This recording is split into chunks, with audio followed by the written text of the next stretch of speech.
Recording in progress. All right, we are now being joined by Lara Joanne. Hang on one second, guys. All right, we are now being joined by Lara Joanne. Before we turn it over to the media, Lara, please tell us how camp's been going and if you're looking forward to this fight, what exactly are you looking forward to? Fala sobre seu camping, o que você está.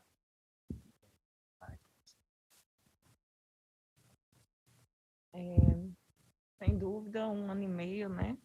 Já faz um tempo que eu me preparo para a luta, independente de adversária. I'm feeling very excited for this fight. It's been a long time before I've had an opponent, since I've had an opponent. E eu treinei para nocautear ou finalizar qualquer para decidir a luta. And I've trained to knock out or submit whichever opponent is across the cage from me. All right, apologies, guys. We're having some technical difficulties, so bear with us here one sec.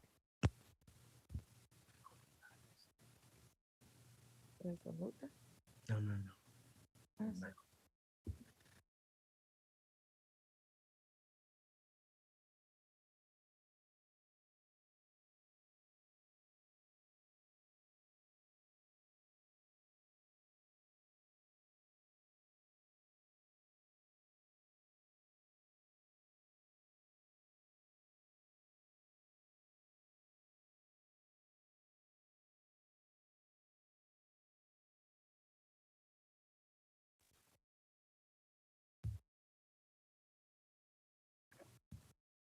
All right, sorry for the technical difficulties there.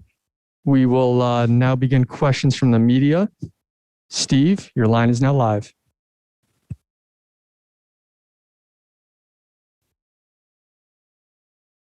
Steve, go ahead.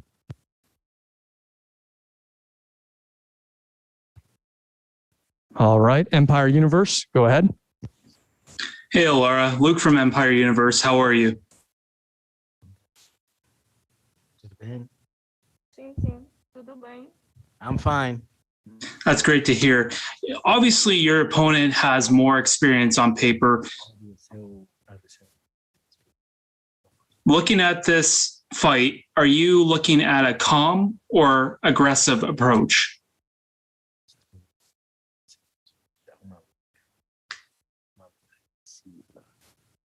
Eu vejo uma luta agressiva. Tanto eu quanto ela temos essa característica. I'm expecting a very aggressive fight. I'm aggressive. She's aggressive. We're both aggressive. Good luck on Friday. All right, Jim. Hey, thank you. Hey, Coach Eric. Curious, what does a victory mean to you? Where does it get you? What does it get you to next?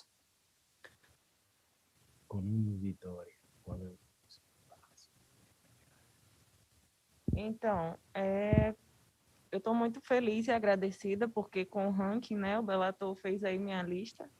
Então, eu espero, talvez, Hanagai, que agora é ranqueada, e eu quero alguém ranqueado para entrar no lugar dela ou acima.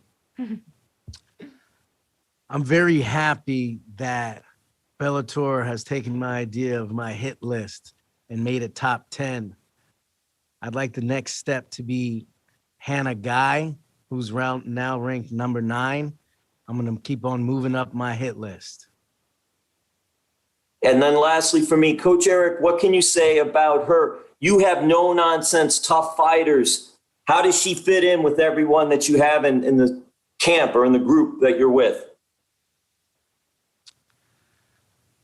Thank you for the question, Jim.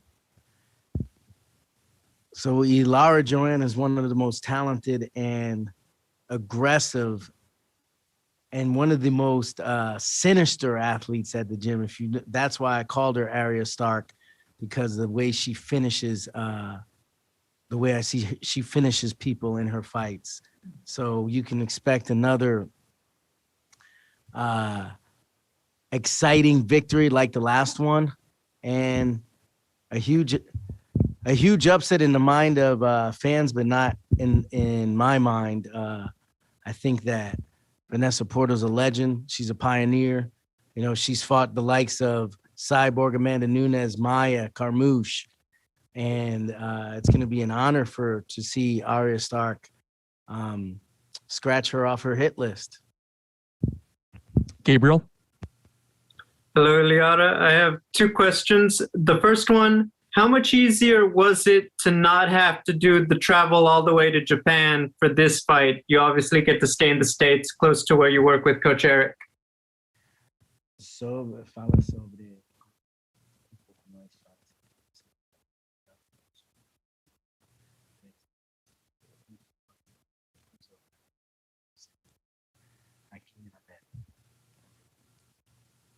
Então, é uma vantagem, né, enorme para mim essa questão da viagem, de ser muito cansativa para o Japão, do fuso horário ser bastante diferente lá do Brasil. Eu acredito que aqui eu tenho mais energia.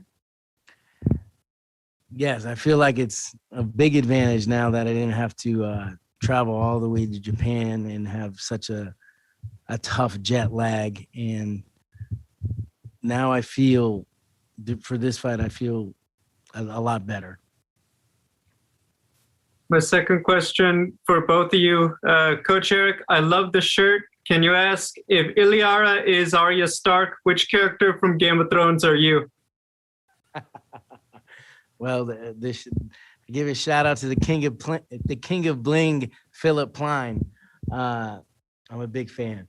And ele falou que ele é fã de Game of Thrones. E ele quer saber se você é Arya Stark. Quem sou eu? I don't know. Eu não sei.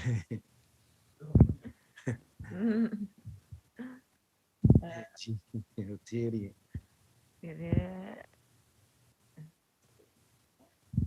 De quem tu é fã? Quem você é fã? I'm a big fan of Tyrion Lannister. Yeah. Okay, so I'm a big fan of Tyrion Lannister and Littlefinger. All right, Ed? Hi, just one question for Ilara. A lot, people keep mentioning the experience disparity between the two of you. I'm just wondering if when you signed the contract for this fight, if what your initial reaction was, and if there's anywhere that you feel that fans or anyone else that keeps asking about it is kind of like underrating your skill. Can you repeat that question a little bit better? Sure. Yeah, sure. I was just wondering what her reaction was to folks kind of making a point about the experience difference between her and her opponent, and if she feels that there's any strength she has that folks aren't recognizing.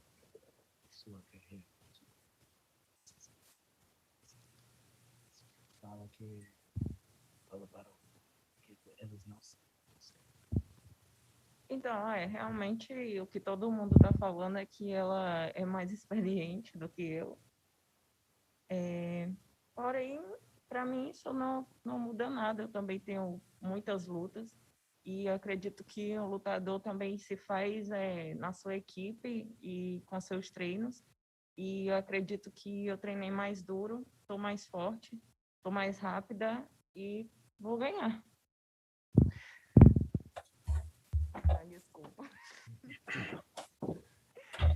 So everybody talks about how much experience she is than me, but you know what? I have a lot of fights, and I come from the Pitbull Brothers, and where I believe in my training, I believe in how much I evolved, and I believe I'm gonna win. Steve? Hi, Lara. It's Steve from MMA Lowdown. I just wanted to ask, so say you win this fight against a tough opponent in Vanessa Porto, you're going to be in the talks of the top 10 of the division. What is it about Hannah Guy that intrigues you the most, considering she's just broke into the division? Okay, fala sobre Hannah Guy, que ela é uma.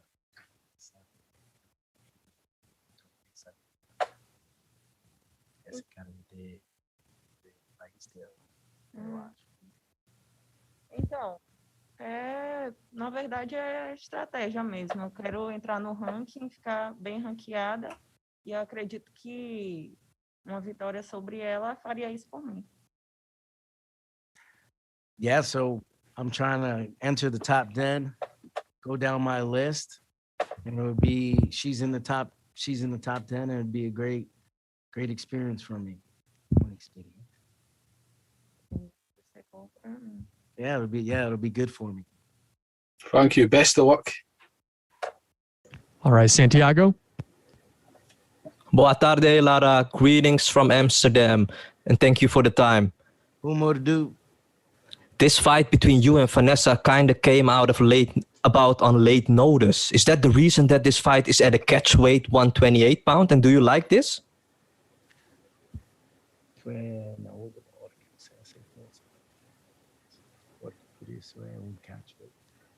Ao contrário, foi ela que pediu o peso combinado. Ela aceitou de última hora e ela pediu para combinar o peso. Yes, she accepted at the last minute, so she asked or requested to have a catch weight. The flyweight title will be defended in July. How do you think the fight between Juliana Velasquez and Denise Kielholtz will go down? A luta pelo título mundial vai ser contra Velasquez e Kielholtz dois. Estou apostando na Juliana, eu a conheço e torço por ela nessa luta. Acredito que ela tem mais armas para vencer essa luta. I'm cheering for Juliana Vasquez. I know her, and I think she has a lot more weapons in this fight against Denise Kielholtz from Amsterdam. All right, we'll take two more here. Ronald. This is Ronald E. Smith. My question is, we haven't seen Lara fight since 2019, and since the whole pandemic, how has her training been, and how has she been able to keep her skills, tools, and sharp through that whole time through the pandemic?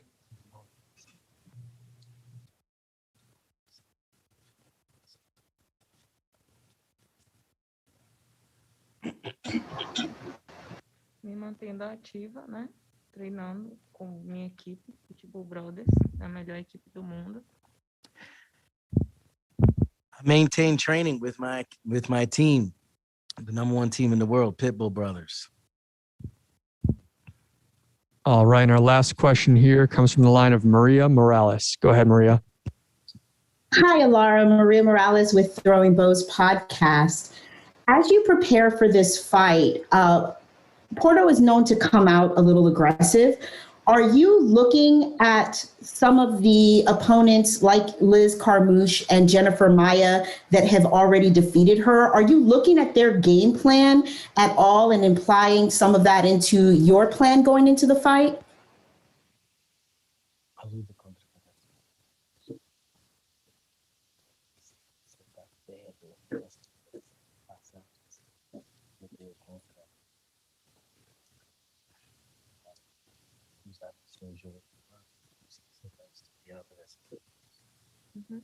Com certeza, desde que fechou a luta, eu venho estudando bastante as lutas dela e vou conseguir aplicar na luta. Vou conseguir fazer o que eu tenho planejado. Definitely, I've watched her fights since I signed the contract, and I've studied her, and I'm gonna do exactly what I plan to do with this game plan. All right, great. Thank you very much for the time, and good luck on Friday. Recording stopped.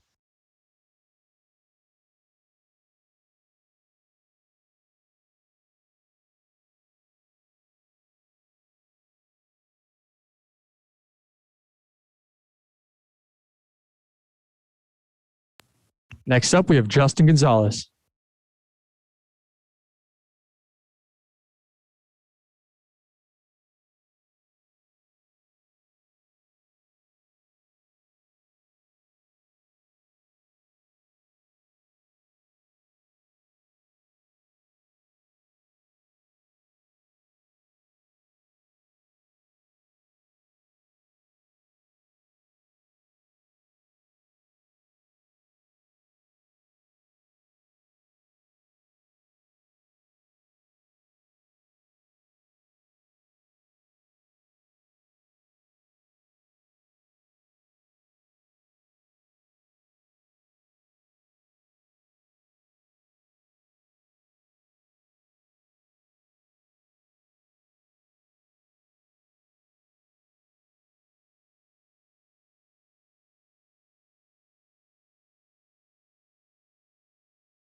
Recording in progress.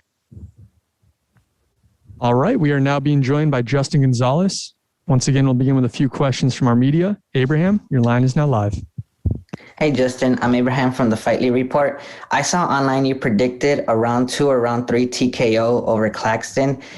What makes you so confident, especially since he's a veteran of Bellator?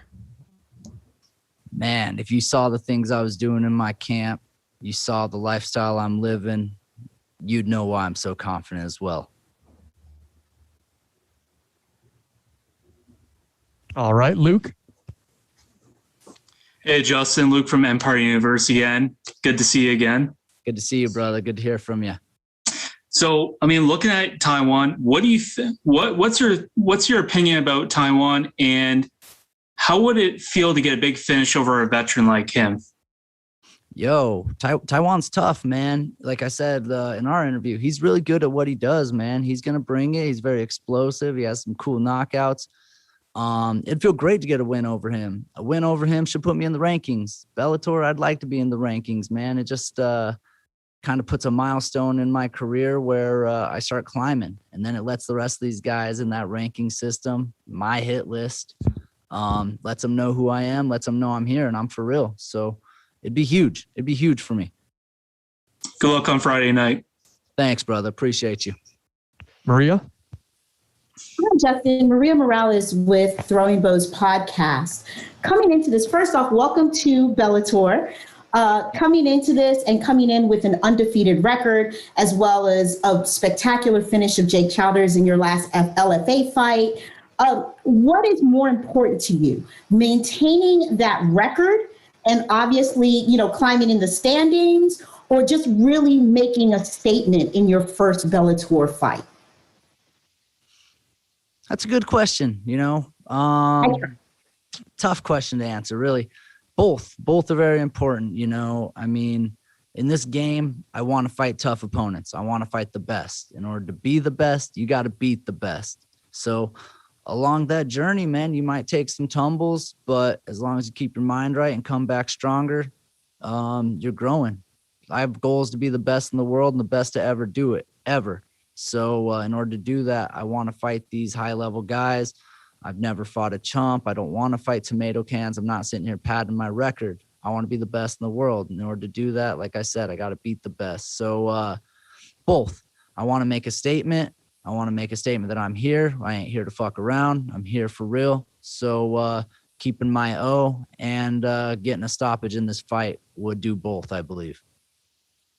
And you mentioned that you want to be the best. And, obviously a lot of fighters have that goal. What about Justin Gonzalez is different and will, help you get to the point where you are indeed the best? To be honest, I feel I am the best 145er in the world. Now I get the opportunity to show it. Like I answered to somebody earlier, man, you guys got to see what I'm doing in this camp. Man, I ain't messing around. I got some great partners pushing me. I got the best jiu-jitsu guys. I got the best wrestlers. I'm going up to elevation and running, man. I'm putting my body through some stuff that normal people wouldn't do. So I think that's what separates me is I'm willing to go to those dark places that others aren't. Curtis?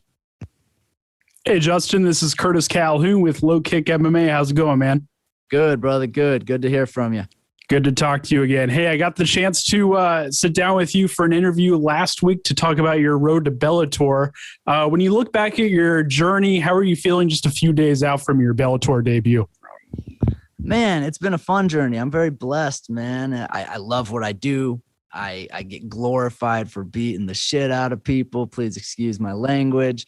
It's fun. I'm very blessed. I've worked very hard for this since I was a little boy, and thinking about the journey, man, I didn't have my eyes set on being this glorified fighter. And then from my first fight, I fell in love with the sport and never looked back. So being where I am, this is already a win. But like I said, man, I got my eyes set on bigger goals. So yeah, the sky's the limit for me. Thanks, Justin. Thank you. Michael? Hey, Justin, how are you? I'm doing great, brother. How are you?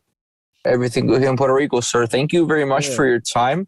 I wanted to ask you how important for you as a fighter it is to maintain your undefeated record more than, as a fighter for your legacy inside the MMA industry. Having that O is really cool. I think it's a really powerful tool. It really helps promote me as a fighter, as a person, I guess. But like I said earlier, man, I'm here to fight the best. I want to beat everybody who stands in front of me. And sometimes in that journey, man, little crazy stuff happens. So I'm not afraid to take an L, but I'm here to fuck some people up. So I'm here for real. So on that journey, I plan on keeping it, man. It's going to take a bad motherfucker to take that from me.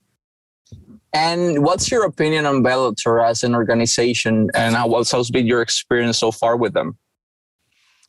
This being my first experience, man, everybody's been real cool, man. Everybody's been really accommodating, making sure all my needs are taken care of. I'm very blessed, man. Thank these guys. These guys are professional. They handle their business extremely, extremely well. And they're about the fighters. So I'm very happy to be here. Ryan?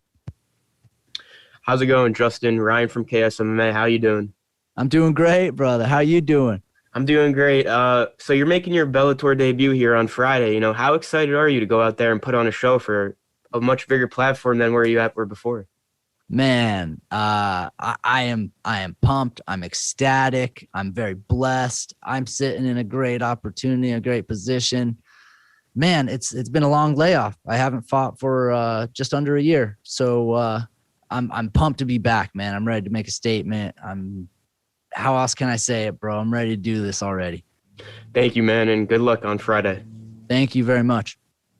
All right, we'll take a couple more here. Jeff? Yes, Jeff Brantley here from the Man in the Cage podcast. Justin, you seem extremely comfortable going into your first Bellator fight here. Obviously, you fought on LFA, you fought on the Contender Series. What can fans expect that haven't seen you fight? What can they expect to see from you if they haven't seen you fight yet Friday night after they see you step in the Bellator cage for the first time? Expect some excitement, man. I'm going to push the pace on this guy. I'm a very smart fighter, I like to think. Whatever tools I got to whip out to get the job done, that's what I'm going to do. If I got to be a gangster, get a little mean with this guy, then so be it. If I got to be more methodical, more stylistically inclined, piece him up a little bit, I'll do it. If I got to whip out my wrestling, we want to make it a wrestling match, I'm fine with that. You want to try to go jiu-jitsu and start grappling? Cool. I'm more than ready. I'm well-rounded. I got it all. So wherever you want to go, man, let's do this. Thanks, Justin. No problem. All right, last one here. Ronald? This is Ron E. Smith from Getting Real. Justin, you just talked about it's been a long layoff before this fight coming up. So how has training been for you, and how do you not allow the feeling of the anticipation of this fight and the excitement of being here get to you? Man, this is just another day doing what I do, bro. I've had 20 fights under my belt. I've wrestled since I was a little boy. I've been on big stages in the college wrestling scene, been on big stages in the MMA world. This is just another day doing what I do, bro. I'm blessed to be here. I'm happy to be here. I visualized this since I was an amateur, man. So obviously I'd be lying if I didn't have a little anxiety to get in there and get this done and just go do it already. But that's all part of the game, man. If you can see me, I got a big old smile on my face. I'm happy to be here. I'm enjoying the ride. All right, Justin, thanks for the time and good luck on Friday. Thank you, guys. Thanks for having me. Recording stopped.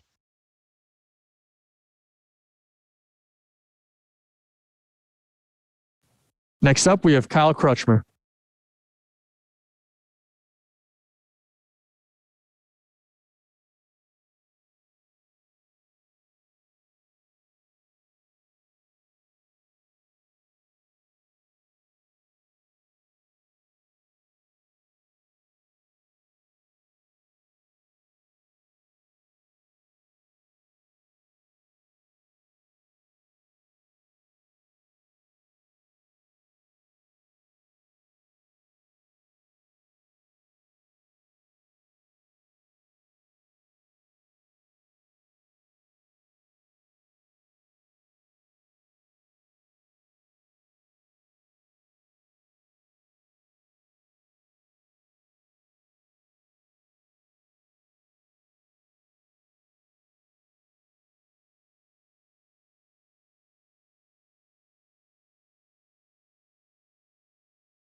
If you have a question for Kyle, please press the raise hand button at the bottom of your screen. Thank you.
Recording in progress.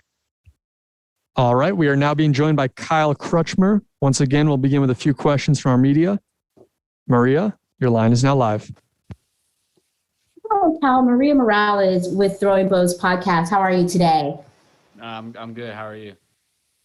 Wonderful. So really quickly, you know, a lot is made when new fighters come into Bellator with undefeated records. And so going into this matchup against Levin, is there anything for you that is really concerning or just an area that you want to focus on going up against an undefeated fighter who in other promotions has been known for like aggressive striking and stand-up?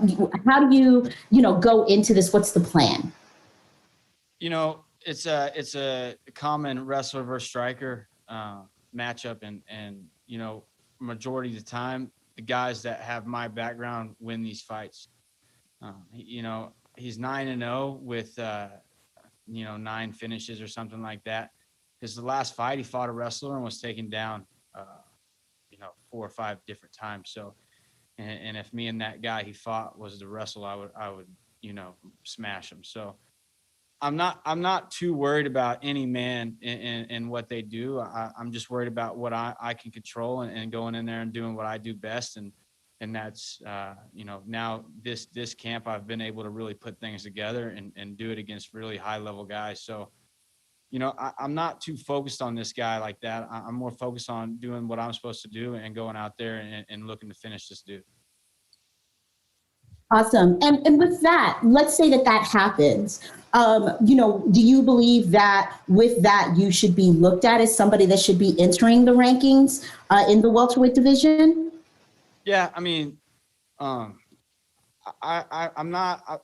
I wouldn't say that you should just view me like that yet, but I definitely think that with time coming, I feel like I'll definitely be one of the best in the world and how I train and the things that I do.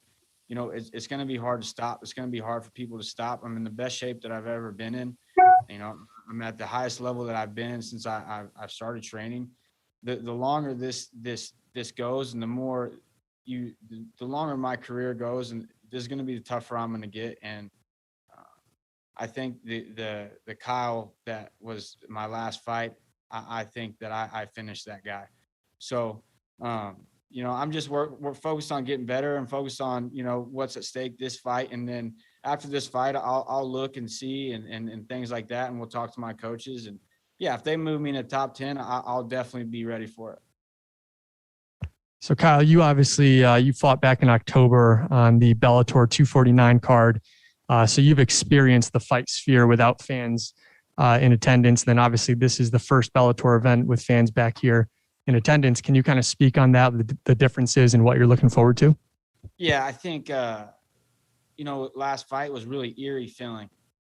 It's been a really long time since I've competed with no fans. And when I was in college, we wrestled at Oklahoma State. I wrestled at Oklahoma State, and we wrestled in front of thousands of fans damn near every week.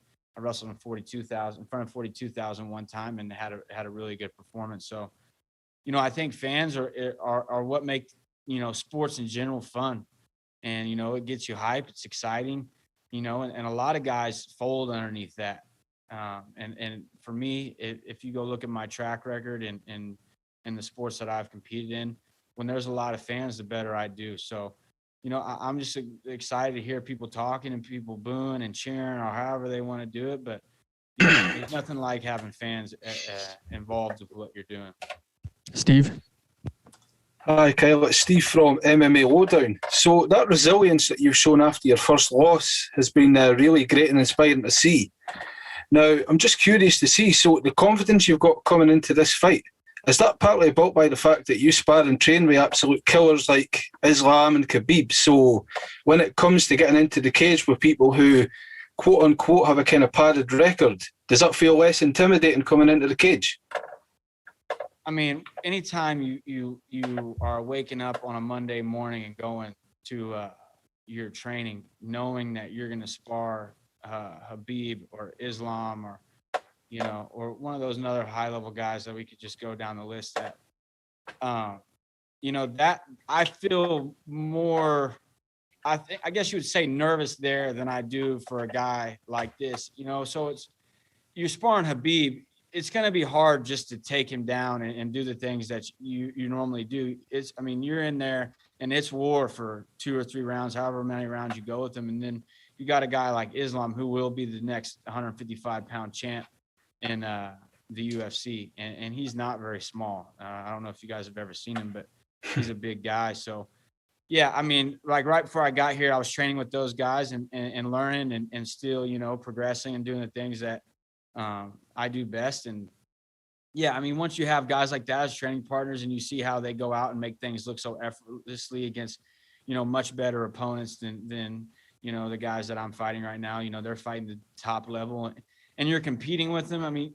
There's not much you can look at and not be confident about. So, I'm a confident guy in general. I think any MMA fighter, if you don't have that confidence, I think it'll end up biting you in your ass. So, for me, man, I'm confident. I have great training partners, great coaches, and I come from one of the best camps, if not the best camp in the world. And, I'm just looking to keep doing what I'm doing and progressing. Yeah, don't doubt it. Best of luck. Can't wait. Santiago? Hi, Kyle. Greetings from Amsterdam, and thank you for the time. So you already talked a little bit about your camp at AKA. Who helped you out specifically for this fight camp? Do you have a small group who you work with? No, honestly, man, we have a very good structure at AKA, and we have, like I said, I have great coaches and everyone's involved and everyone's trying to help everybody get better. There's no real focus on just me, I have teammates that are trying to get better as well. And, and if they're pushing themselves to get better, then that means that they're helping me. So, I wouldn't say I have a small team or my own thing going, AK. I don't. I have coaches that care. I have coaches that put me in positions, that will help me get to where I need to be. And I have a great team, man, and I'm surrounded by nothing but killers and as much as they're killers, they're great people. So, I'm just excited to do what I do best and that's compete. Daniel Cormier is one of the most loved people in all of MMA, and he's such a competitor. How special was it for you to have DC around you, and how did he influence your career? He just called me before I got in here, so he's constantly checking on me. He, I see him every day pretty much, and at first it was kind of like, whoa, that's DC, but as the time went on, man, that's like my big bro now. We talk about everything. We trash talk each other about, video games. We help coach each other, our kids club and things like that. So, anytime you have a figure like that around who's had success in this sport and seen it all, and, and he's the one that's giving me, the final decisions on who I'm fighting right now. And, I just feel very comfortable with him and I know he cares, so when you have a guy like that's an influence and you've got to see him go through some of the the hardest camps and biggest camps of any MMA fighter's career, you pull from that blueprint and you don't make up your own, you just follow that and and I know it's going to work for me, and I know that I'll end up being a world champion at some point. Ed? Hi, Kyle. Ed Carbajal with MMAnews.com. When you were talking about having no fans and versus fans, you used the word eerie to describe the silence in the arena. I was just wondering, does that actually mess with your performance when you walk in the cage and the first bell goes?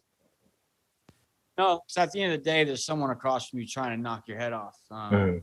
So, I mean, it was just different. It was definitely different. But as much as I did lose that fight. I mean, if there's a lot of people who also say I won, I feel like I had a breakout, as far as not using my best weapon and going out there and just, standing up with a very tough guy for 3 rounds. And, I feel like I had a really good performance from where I was in my career at that time. And, and any time you do something like that, step out of your comfort zone and, I mean, I'm a wrestler, man. I just started hitting mitts and stuff 3 years ago. So, and I went out and fought a very tough guy who's been fighting for about 10 years. And, and I competed well. So, no, I mean, no fans. At the end of the day, I'm a competitor, man. And that's just something that is in my blood. Cool. Thank you. Abraham? Hey, Kyle, it's Abraham from the Fight League Report. You mentioned in camp that you finally started putting it all together. Were there any significant changes in camp or maybe in your life that has you much more confident now entering this next fight? No, I mean, man, when you work as hard as I do and, you're around guys that are working as hard and they're getting ready for fights and they're getting ready and doing the things that, they're trying to get themselves prepared. I feel like you gain confidence from that. And that's something that I got to see. I've been around guys that are getting ready for fights this whole camp. And, I have teammates that can wrestle. I have teammates that can strike. I have teammates that are great on the ground. And so I have a bunch of different looks. And I wouldn't say there was a specific moment. I just worked my ass off for 9 weeks this camp and got myself in the best shape I can. And we have a game plan. And I mean, that's really all you can ask for is those things. That's where you get your confidence from. And, if I can execute what I've been executing in this camp, I see myself dominating this fight. Last one, Dylan. Hey there, Kyle. Appreciate you making the time. Yeah. I was just curious because, much has been made of your AKA training and understandably so, but just with like the deeper wrestling lineage you have there, like I'm noticing with cowboy wrestling, OSU, you got, Daniel Cormier as has been mentioned, but also Randy Couture, Johnny Hendricks. Like, does that compound the motivation level, just, wanting to be part of a similar lineage of MMA success? Yeah. I mean, man, I think, I haven't obtained things that those guys have obtained, but I feel like I've been pretty successful so far as stepping in and not just being a complete dud. So, I feel like there's not like an added pressure or anything from that. It's cool to be from that. It's like it's a blessing. It's a privilege to wrestle at Oklahoma State. There's not one man that's bigger than the program. And you see guys, that go on and win world championships, Olympic titles, and, you're trained under the greatest of all time with John Smith. And, once you're able to see all these high level guys and their mentalities and get that kind of bestowed in you a little bit, there's not much that's going to sway my confidence from anything. And, like I said, man, it's been a blessing. I've trained with Johnny before he fought GSP for about 6 weeks. I've been around Daniel Cormier's camps. I've never met Randy, but, if we ever did meet, we would be able to probably share some very similar wrestling stories. So it's cool, man. It's a blessing. And, being a Cowboy is for me, it was a lifelong dream. Thanks for the time, Kyle. Good luck on Friday. Thank you. Recording stopped.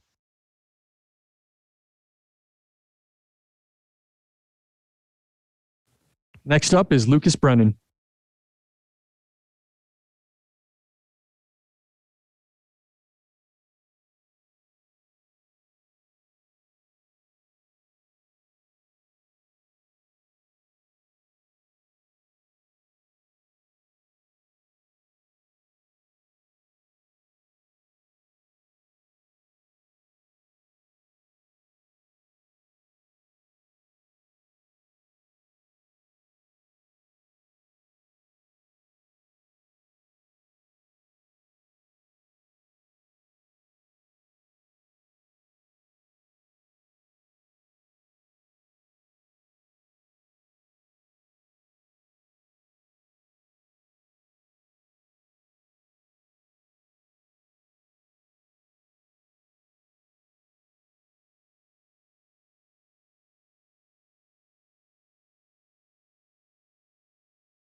And just a friendly reminder here, if you have a question for Lucas, please press the raise hand button at the bottom of the screen. Thank you.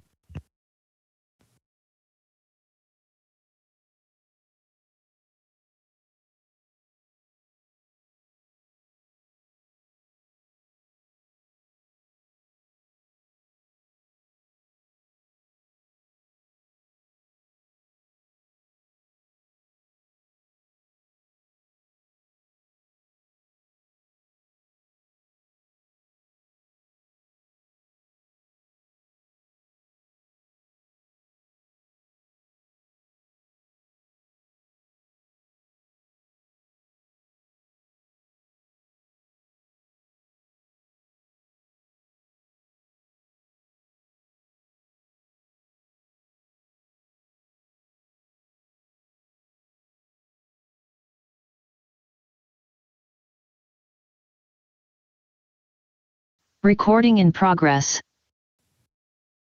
All right, we are now being joined by Lucas Brennan. Once again, we'll begin with a few questions from our media. Maria, your line is now live.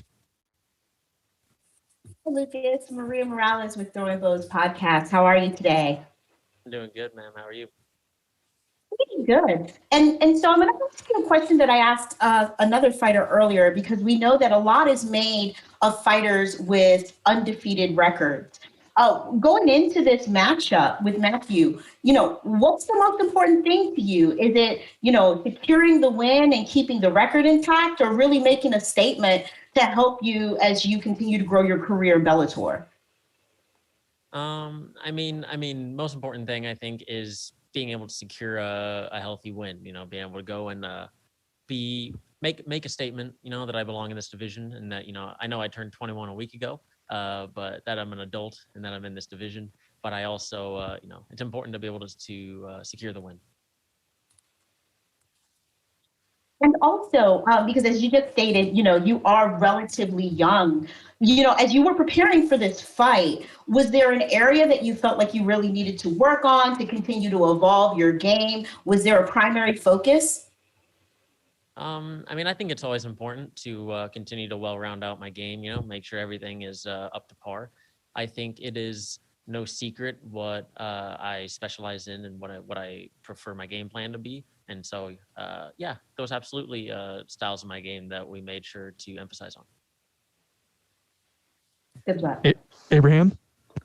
Hey, Lucas, it's Abraham from the Fightly Report. You're a big prospect in the Bellator featherweight division, and you, like you said, you just turned 21. Happy late birthday, by the way.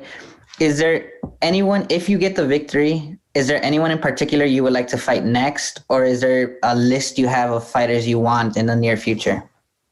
No, sir. I don't obsess myself with the rankings and anyone who's in front of me. I'm not walking off of my fights asking for the belt, asking for all the ranked guys. I think I'll get there when I get there, and I want to work my way into that division and not talk my way into it. I think my performances should show for themselves. All right, thank you, brother. Thank you. All right, our next question comes from the line of LMD Magazine. Hey, how are you doing? I'm doing good. All right, so I have a question for you. I'm Michelle from LMD Magazine, and I wanted to know, are you excited about the fans coming back? I am. It's cool, especially in this sort of arena. The last place I had a crowd was the WinStar, which seats significantly less. I believe it's not a full crowd, but the crowd's cool. Okay, and one more question. Your last fight you won by decision. Are you looking for the win tonight by knockout or submission? I'm looking for a finish either way, preferably a submission. But I'm gonna look for whatever finish presents itself. All right, Dylan. Hey there, Lucas. Appreciate you making some time. Of course, man. I was just curious, you're on your individual journey and everything like that, but just, having someone, like your dad in your corner there, just a veteran of UFC and pride and whatnot. Can you kind of talk about that dynamic as you're on this individual journey?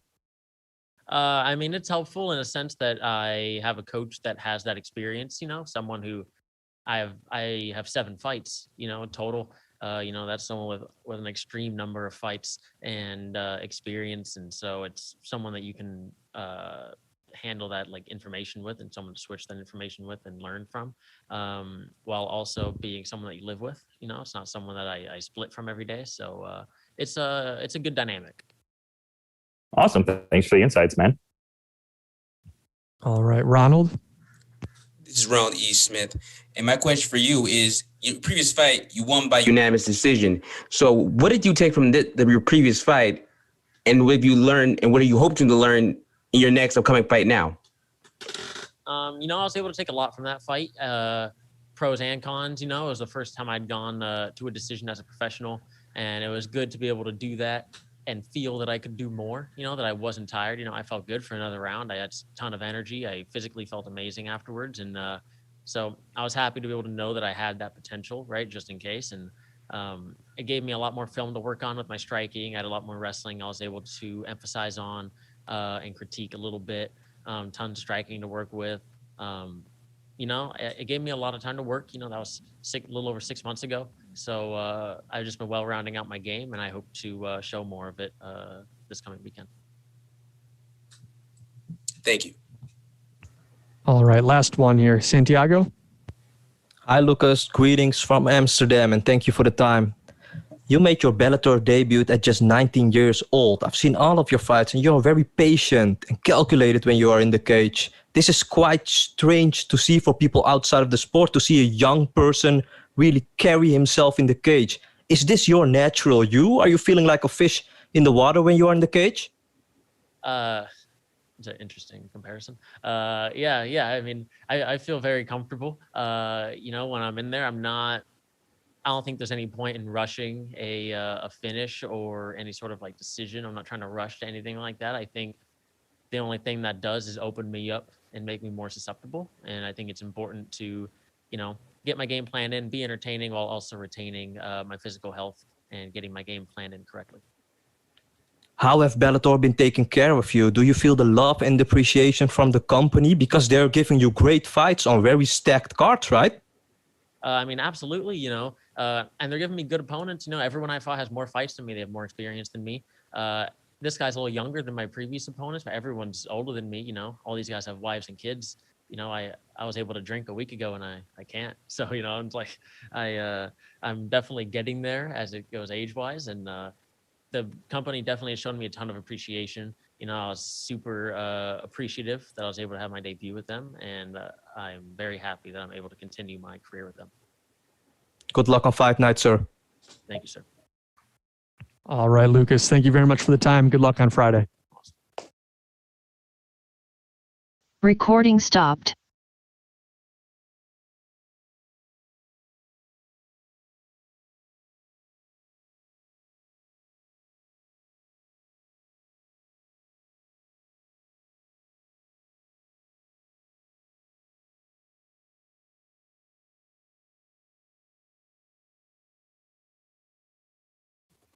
Next up, we have Tywan Claxton.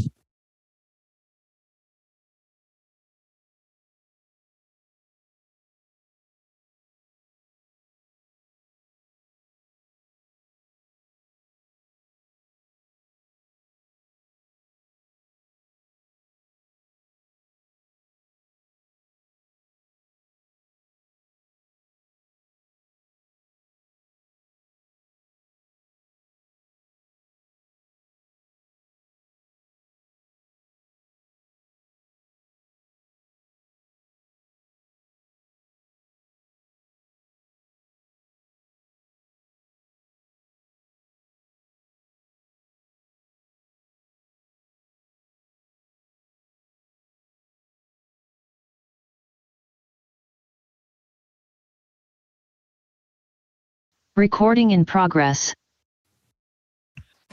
All right, we are now being joined by Tywan Claxton. Once again, we'll begin with a few questions from our media. Mike, your line is now live. Hey, Tywan. Coming in, obviously, you're the veteran, with Bellator, and he's coming in with an undefeated record. I'm curious how your experience, not just inside the promotion, but inside your career, has kind of set you up to welcome this challenge of an undefeated young fighter who believes he's the best in the world. He said that he's the best in the world. that what he said? Can they hear me? Yeah, he said he's best 145 in the world. Oh yeah. I think that my experience is about to allow me to let him get a piece of humble pie. You know, I think that he's a tough fighter. He's undefeated. But I think that we all know that there's a difference inside the Bellator cage. You know, there's a difference between the regional scene and you know, one of the best organizations in the world.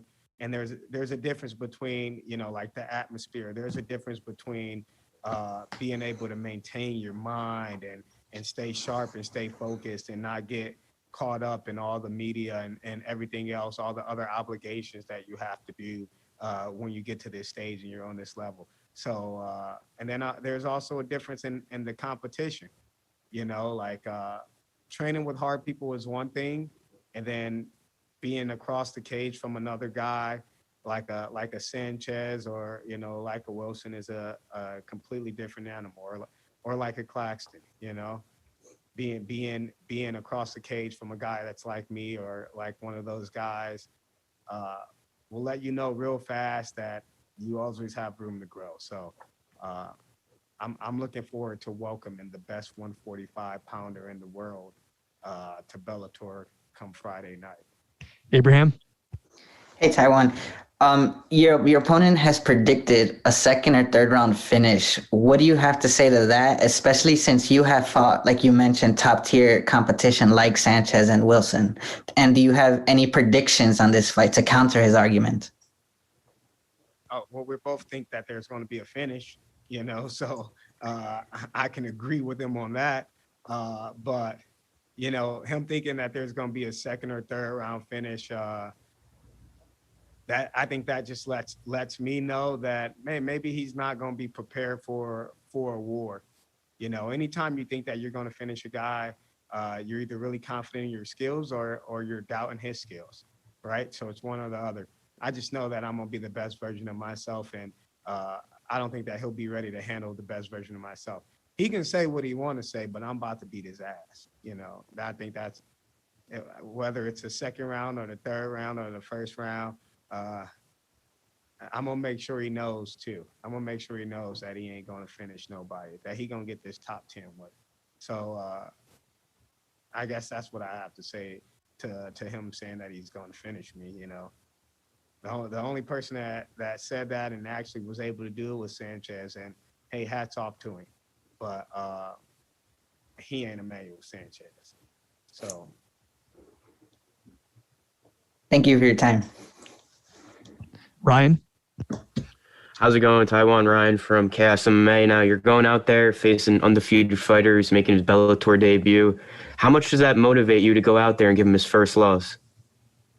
I knew this fight was coming a year ago. You know, I knew this fight was coming right after the J.J. Wilson fight. He knew this fight was coming a year ago. And since then, I've dealt with a lot of things outside of fighting, and also dealt with a lot of things that I need to deal with inside of the cage as well, being at Elevation and being with my new team. So, you know, it's always good to have been through the fire, both inside the gym and inside of a real fight, and to understand what it really takes to come out there and get the W and get after it. So, you know, the guy's never lost before. Of course, he's going to be confident. But at the end of the day, like, I think that we both know that there's levels and that he hasn't fought anybody on this level. So it's going to feel good. I'm going to give him his first loss for sure. You know, I love the fact that you guys are telling me that he thinks he's the best and that he's going to stop me and this and that. It's like, you can say what you want to say, but at the end of the day, I'm going to beat your ass, you know, and I feel confident enough to say that. So it's either going to be me finishing him or it's going to be a really, really good fight. It'll be one of the best fights in Bellator history, but I know the best version of myself is coming on Friday night, so that's always good. Jeff? Jeff Brantley, the Man in the Cage podcast. Last time out, you fell just short, of course, against JJ Wilson.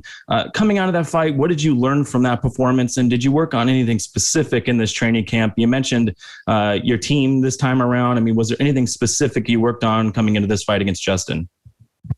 Yeah, just staying mentally engaged the entire round, staying mentally engaged the entire fight.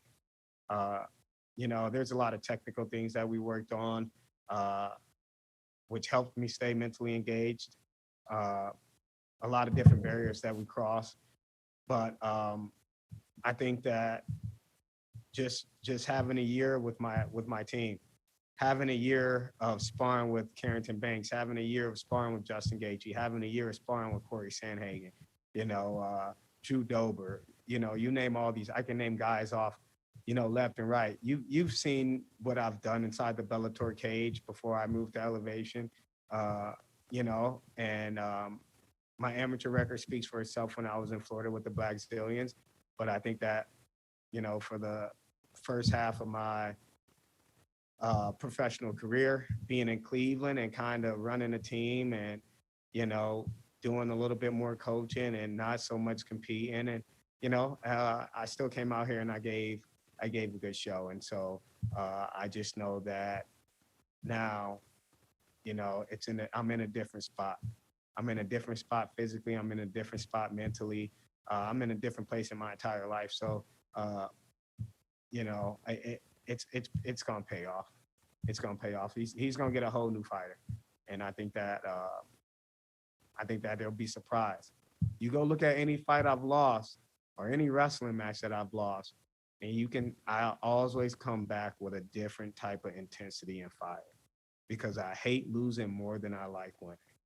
And so I do things that I necessarily don't feel like doing, don't want to do. I would skip out on doing, going, picking hard rounds, making sure I've got everything right. So he's going to be in for a rude awakening. It's going to be a whole different person. Thanks, Tywan. Good luck Friday night. Thank you. All right, we'll take a couple more here. Dylan? Hey there, Tywan. Appreciate you making some time. Yeah, no worries. I was just curious. I mean, a lot's made about the, alterations with the camp and stuff like that. I'm kind of curious, have you been keeping up with like any of the coding endeavors as of late?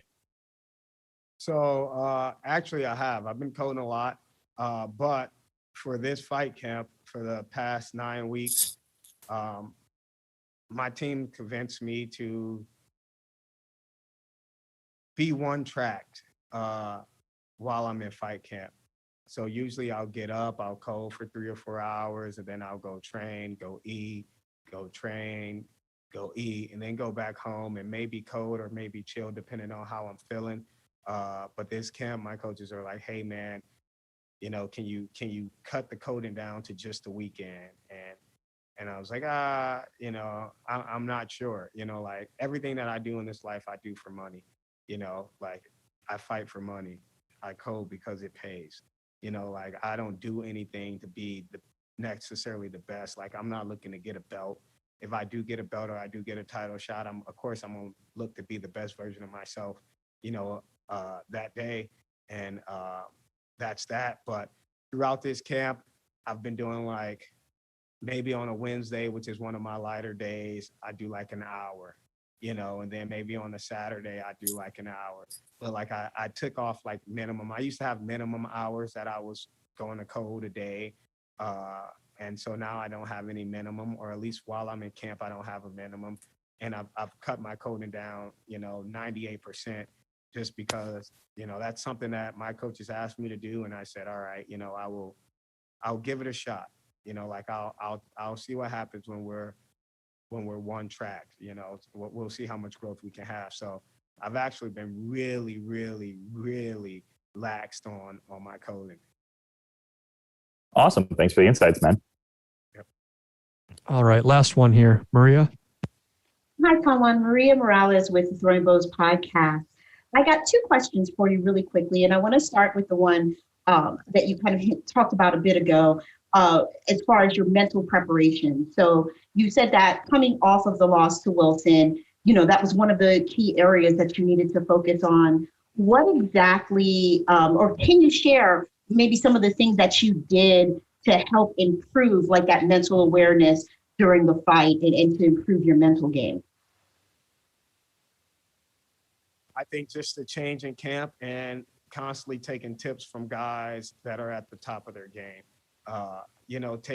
Taking bits and pieces from each person and making it my own. So, like Sandhagen's added some stuff to my game. Gaethje's added some stuff. Banks has added some stuff. Of course, my coaches have added different little things to my game. So just kind of taking bits and pieces from different people and being a student again and being willing to learn and compete at the same time. So I think that's helped me make a mental transformation.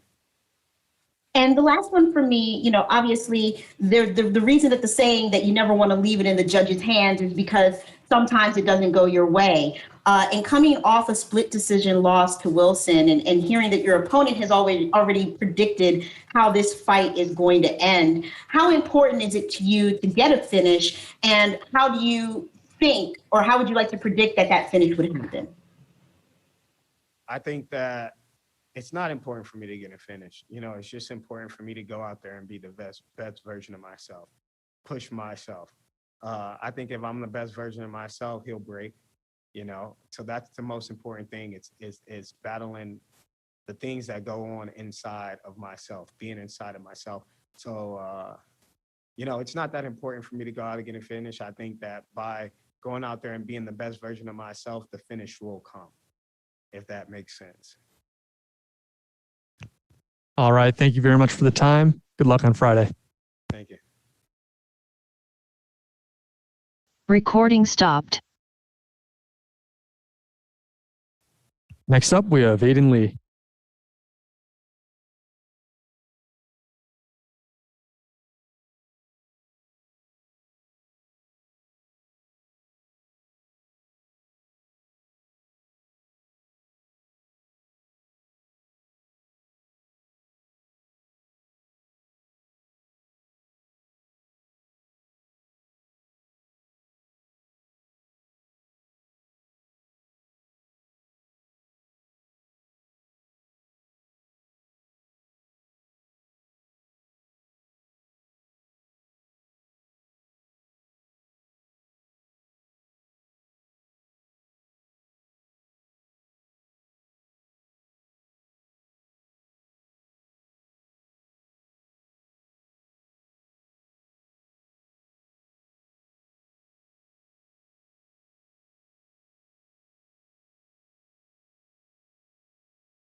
If anyone has a question for Aiden, please press the raise hand button at the bottom of your screen.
Recording in progress. All right, we are now being joined by Aiden Lee. Once again, we're going to begin with a few questions from our media. Steve, your line is now live. Hi, Ian. It's Steve from MMA Lowdown. So I just wanted to ask you, so a win over Aaron Pico is going to throw you right into that top 10 mix. Now, he's shown to have a killer mentality in the cage, but he's also shown a lot of vulnerability with the losses that he had back in 2019. I just want to know, do you appreciate the hype surrounding him? Or do you think he's just had a lower quality of opponents so far? He's a skilled fighter, you know. He's got good hands, he's got good wrestling. But I'm a skilled fighter, you know. I'm 9-4. I've fought across I've fought good guys my whole career, you know. I've been the underdog in a lot of these fights. I've beat good guys, and yeah, man. I should be in the top 10 anyway. I don't know why I'm not in the top 10, but obviously Aaron Pico is number 6. I'm going to beat number 6, and then I'm coming for the top 5. No, can't wait to see it. Best of luck on the night. Thank you. All right, Ed. Hi, Aiden. Ed Carbajal with MMAnews.com. I mean, you just kind of mentioned part of what my question was about how you match up against Pico. I know there's a lot of footage out there, you know, with his wins and losses. So I'm just wondering, I mean, you just said you felt like you should have been in the top 10 as well. So how do you feel like you match up against him for 260? I feel like, you know, the guys that have studied the fights, you know, that have watched me and watched him, they see how the matchups, they see how the matchup is. You know, to a lot of people, a lot of the casuals, they just see Aaron Pico, who's this Aiden Lee guy from the UK. But this is my introduction to the casual fan, man. I get to fight a guy who's got a lot of hype surrounding him, and I'm going to smoke him. I'm going to smoke him Friday night, and it's going to be my introduction to the casual fan. Cool. Thank you. Thank you. Jake, go ahead. Hi, Aiden. How's it going? Good, thank you. So I know I spoke to you like immediately after the Jeremy Petley win, and you told us that for you, almost a breakout fight would be fighting an American in America, and that would really sort of get you up there in the rankings. How happy are you now to have this opportunity to go out there and show the American fans exactly what you're made of? I'm buzzing, man. I can't wait, you know. I've been on this MMA journey over 10 years, you know. I'm 26 now, you know. I was a kid who wanted to, you know, had a dream, and, you know, here I am. I'm in the States. This is my US debut, and I'm just looking forward to putting on a good performance Friday, man, and soon I'll have that belt around my waist. What's it been like for you as well? Of course, this in the UK with COVID restrictions, some gyms have been open, some haven't been able to. But of course, with you being a professional fighter, you can train. But it hasn't been just you at Renegade that had fights coming up. You, Fabian, Rocky, Jai having fights. What's the vibe been like in Team Renegade over the last few weeks, where you've had each other to help get through the camps? It's been a good atmosphere in the gym, man. Like, as you say, like, we've got a lot of high-level guys in our gym, you know, and everyone's prepping for big fights, and everyone's just bouncing off each other in the gym, man. We're all building off each other, and we're all here to take over, man. Literally, you know, without sounding too cliche, man. We're all gonna take over. We're gonna smash these guys. I'm gonna smash Pico Friday night. Rocky's gonna smash Diaz Saturday, and then we're gonna celebrate next week. And then Jai's gonna smash Moicano in 2 weeks, man. Like, it's a big time for Team Renegade and Birmingham MMA. Straight after your last fight as well, you said, look, put some respect on my name. With this Pico bout in America on a main card, do you feel you're now eventually starting to get that respect that you deserve? Yeah, man. Respect the come up. Respect the come up. 100%. Perfect, Aiden. Thanks very much. All right, we'll take a couple more here. Abraham? Hey, Aiden, this is your American debut. For the American public who doesn't know who you are yet, who would you say you are as a fighter, and what should they expect in your future? I'm Aiden Lee, man, and obviously that doesn't mean much to the Americans right now, but it will after Friday. They'll know who I am for sure. And what should they expect in the Aaron Pico fight and in the future after that fight? More of what I do, you know. Obviously, at the moment they probably haven't watched me, but if you watch my fights, you know what I bring to the table, man. And I'm an entertaining guy. I finish fights, and I'm coming to finish him. All right, thank you for your time, Aiden. Thank you. Ronald? This is Ronald E. Smith. You just brought up before that you've been fighting for over 10 years, and in that journey is never easy, especially doing with the fight game. So for yourself, what has kept you motivated and keep pushing on even when times get hard? I'm hungry, man, and you know, when you've got a goal, you stick at it, you keep grafting. You know, I've had losses, you know, like I feel like, you know, Pico, he was hyped up from the get-go with his career. You know, he's been kind of built on Bellator. You know, he's fought some good guys, but he's been built on Bellator. He's probably been paid his whole career. You know, with me, I've had to graft, man. I've fought for peanuts, you know, and here I am on Bellator fighting in my US debut, and yeah, man, I've gone through the struggle, and here I am, man. Last one, Santiago. Hi, Aiden. Greetings from Amsterdam, and thank you for the time. Bellator visited Birmingham in 2019, and that was a massive event. How much would it mean to you, Aiden, if Bellator would visit Birmingham again somewhere next year? Oh, I'd love for him to come. I'm bringing him back to Brum 100%, man. We've got me and Fabian already on Bellator, and you know, we're gonna show the levels, and we're gonna bring it back to Brum. You know, I fought on that Birmingham card. That was my Bellator debut. I lost. You know, I came in too excited. I was trying to take someone's head off, and yeah, man, I'm bringing him back to Brum soon. Good luck on fight night, sir. Thank you. All right, Aiden. Thank you very much for the time. Good luck on Friday. Thank you very much. Recording stopped.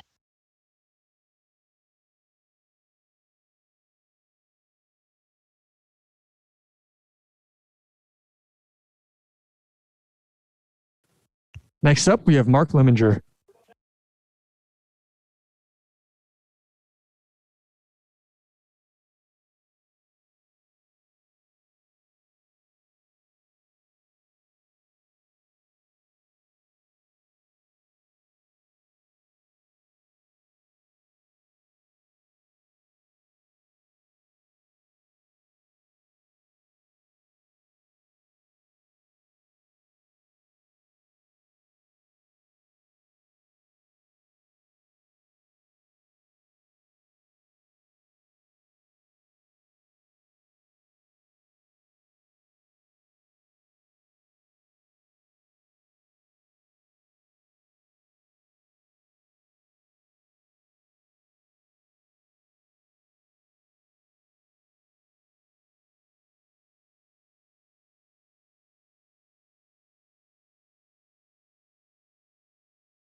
Recording in progress.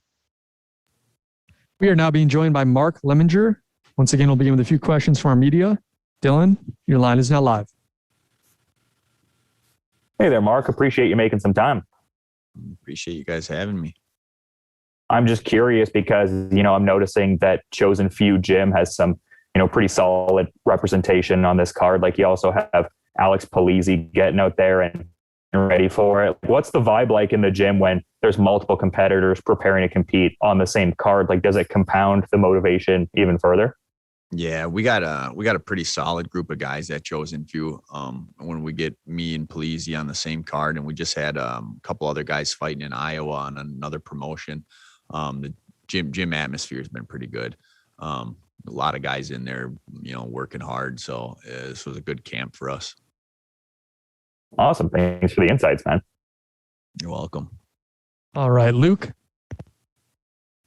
Hey, Mark. Nice to see you again. Luke from Empire Universe here. You know, so obviously your last two fights haven't really gone your way. So what has been the most important thing that you and your team have worked on? Has it been the mental part? Has it been the physical part? No, mental, I'm pretty mentally sound. What happens, you move forward. It's more of a game plan thing. I'm gonna use more of my tools in this fight. You know, my last couple fights, I didn't really use any of my wrestling. I'm gonna push the pace a little bit, try not to leave it up to the judges. You know, those were two, you know, one loss was a cut. Ain't much I can do about that. The other one was just, it came down to me I didn't think I was losing the fight, and if I would have pushed a little harder in the third round, I think I could have pulled off the victory. But those are all improvements, and I think it's going to be a different me this fight. Thanks, Mark. Good luck on Friday night. Thank you. All right, Michael. Hey, Mark, how are you? I'm doing all right.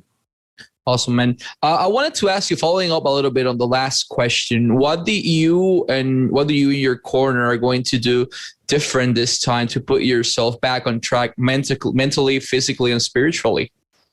Mentally and physically, I'm there. Like I said in that last question, the losses, they don't really faze me. I haven't really missed a beat. I've been in the gym right after those fights.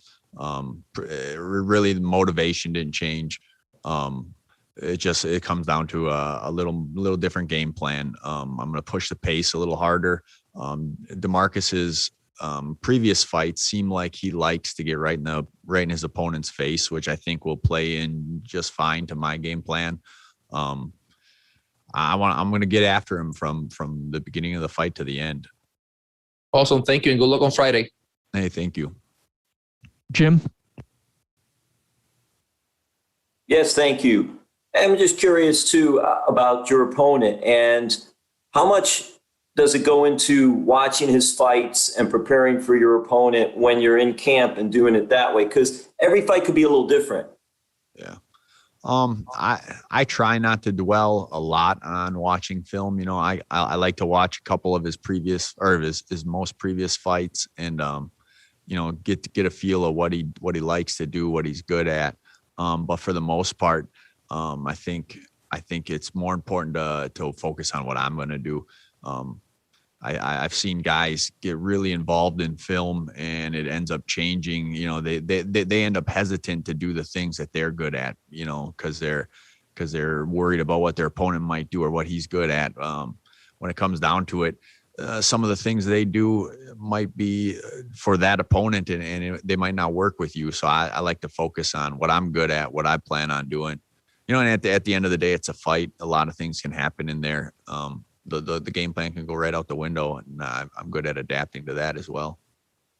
And lastly, for me, Mark, what has it been like now? It appears we're going to the next step as far as getting out of the pandemic and getting back to some normalcy.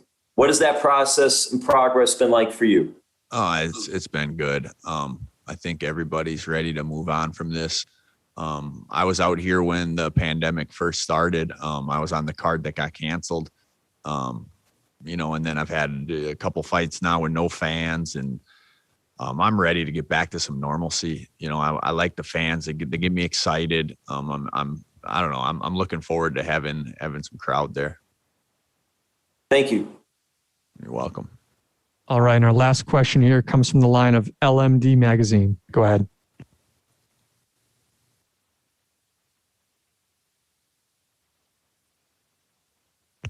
LMD Magazine, your line is now live. Oh, hey, how you doing, Mark? This is Michelle from LMD Magazine. Outside of training and fighting, what do you do to keep your life balanced? I got a lot of hobbies. I like old cars. I got a couple old Corvettes that I like to play with. Some old motorcycles. I fixed up a boat last year. I'm always working on something. I got a lot of hobbies outside of fighting, and I think that's important. There's a time that you got to step away and you got to clear your mind a little bit. So that always, with me, that involves going on a motorcycle ride or getting in one of the old Corvettes. All right, we'll take one more question here. Jim? Yeah, thank you again. I just want to follow up on that because it's really cool. I don't know if you've ever done this or ever thought about this. You ever think of driving a Harley to the ring or to the cage? If they let me, I would, man. I totally would. That's something I'll have to run past Bellator. I think that'd be awesome. That would be cool. All right, thank you again. Yeah, you're welcome. All right, Mark. Thanks for the time. Good luck on Friday, man. Thank you. Recording stopped.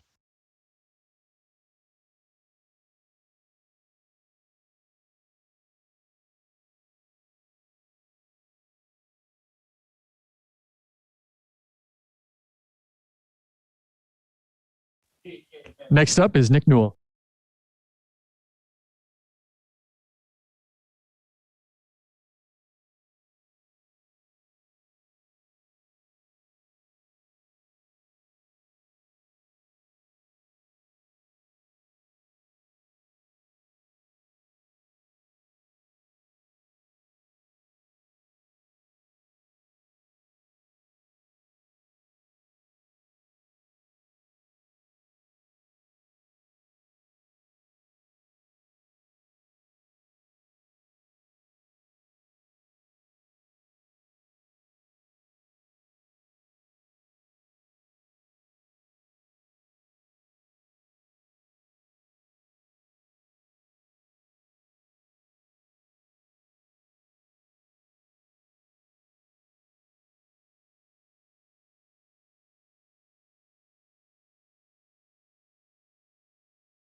Up next is Jason Jackson. Jason Jackson up next.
Recording in progress.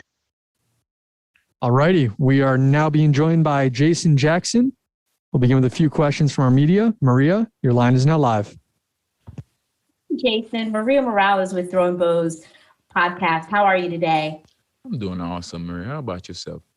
Pretty darn good. So I want to start by asking you, this is going to be now your third fight in about 7 months. So you're definitely staying active. Depending on whether or not you're able to pull this out and defeat Paul, how active do you want to be through the remainder of the year? Like, do you plan on taking a break? Well, I have a family feat, so I don't have the money and the luxury like all the other fighters them that could, sit and just, unless Scott Coker signed Logan Paul and Logan Paul versus Jason Jackson, then I could take a break for the year. But other than that, I keep going. Awesome. And then also, you're currently number 3 in the rankings.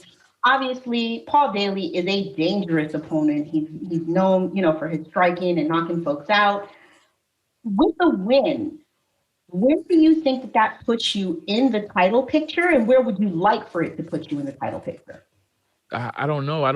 At this point, I don't even confuse my mind no more on title fight or whatnot, because if that was so, I would have got it after the Newell fight, but no, it wasn't. So I'm just gonna fight, and whatever Bellator have in mind, if that's what it has, and I'm ready. But if it's not there, I'm gonna continue on fighting. Mike? Hey, Jason. So I'm curious your thoughts on Paul kind of walking back his retirement comments and taking this fight with you. And then also, if you could kind of speak about the great team you have there down in South Florida at Sanford MMA. My team, blessed to be a part of my team. And Paul, definitely, I'm not sure if it's that he still feel like he got it or whatnot, but on fight night, definitely I'm going to shut all that down. All right, Dylan. Hey there, Jason. I appreciate you making some time. Thank you. I'm just curious because, much has been made of the fans coming back for this Bellator show. Like, what's your level of enthusiasm with the fans being back in attendance? It's all right because I competed more with the fan than without the fan. All right, Jim. Hey, Jason, nice hoodie. Like to see you representing there. Yes. Team been grateful to me. You know it. Hey, so just a little bit about who you worked with for this fight to prepare you. Some of the ones you've worked with in the past that are still with you, you're working with Sanford MMA, and anybody new you brought in to spar or train with. I haven't brought in anyone new because we have everyone we need. But one difference that I had is a little bit of knowledge from Raymond Daniels, which is like key. All the best. Thank you, Jason. Appreciate that. Steve? Hey, Jason. It's Steve from MMA Lowdown. So I just want to ask, right, so you've been on a tear now, so you're number 3. You're fighting Paul Daley, who's very dangerous, but he is unranked. A win's going to be great for your record and your reputation, but some would say it's a risky fight, and all the work that you've put in to get to that belt could be sabotaged if you lost. Has that played on your mind at all coming into this? Well, it's not on my mind because my mind is just set on fighting. So even if it's still a setback, every setback is a setup for a comeback. So to me, if I'm supposed to get there, I'm gonna get there. They can't do nothing or fix with my destiny. I love that confidence. Good luck on the night. Can't wait. Thank you. Ryan? How's it going, Jason? Ryan from KSMA. You're facing a very experienced opponent in Paul. Now, are you expecting this to be one of your toughest matchups yet?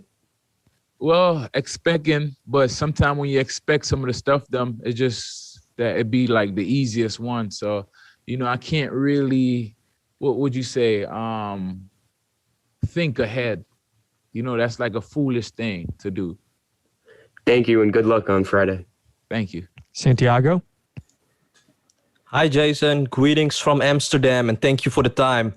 This is your third co-main event spot in a row, if I am correct, Jason. Bellator is giving you a lot of great opportunities on really stacked cards. Can you feel this appreciation as well, Jason? I always give thanks. Always have, and always will. Is the Dutch master Henry Hooft going to be in your corner for this fight? And how important was Henry for your preparation to this fight? Henry Hooft is a little under the weather, but like I said, he's one of the main, function in the whole system. Abraham? Hey, Jason. You had MVP in his last outing mentioned that he wants to fight you sometime in the near future. With a victory against Daley, you should be next in line for a title shot. However, like you mentioned before, you never know. Would you like to fight MVP if that title shot is not next? This fight was originally asked for MVP, but I was told that MVP was promised a title fight. How do you feel about that, especially knowing you're fighting a very dangerous guy in Paul Daley? I don't feel anywhere about it because once I beat Paul Daley, maybe I feel good afterward. I might take another one. Because MVP is definitely talking about waiting until September, and I have a family to feed. Michael? Hey, Jason, how are you? I'm doing awesome.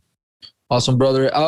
As mentioned before during this press conference, your opponent is really experienced. However, you are on a 4-winning streak. Do you and your corner plan to do something different for this one, or just stick to the winning strategy you've been utilizing for the last 4 fights? Yes, I'm gonna do whatever it takes to win, definitely, for sure. Whatever it takes. I'm definitely planning on being well-rounded.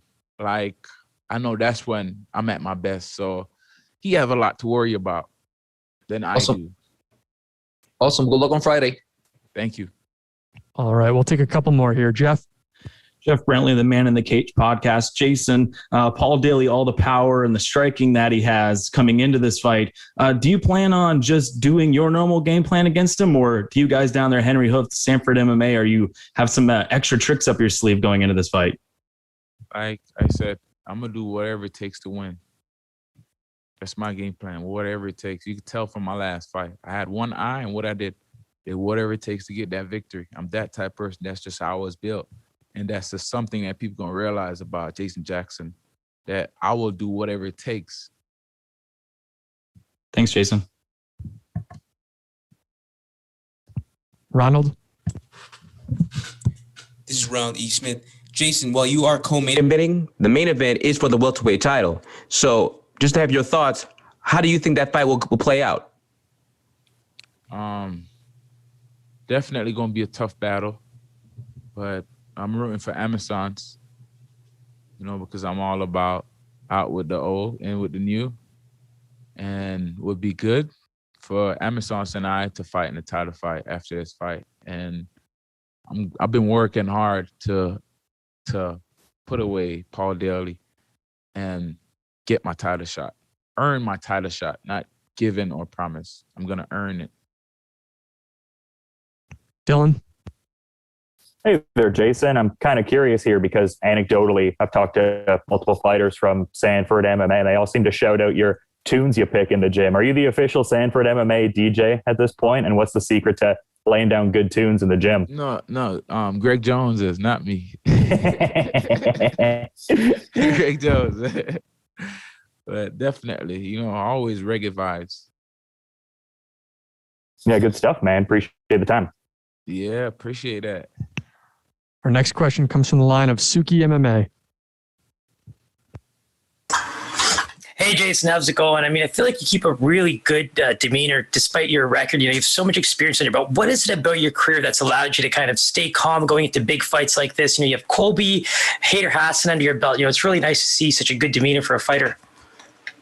Yeah, because I've been through a lot, and especially on the bad end of the deal, hospital after hospital and all this, that just signs that just said, hey, you're not supposed to belong here, you're not supposed to be here. And I find the courage and grit and get through it. So now I know it's just take courage. And once you have some courage, you get through anything.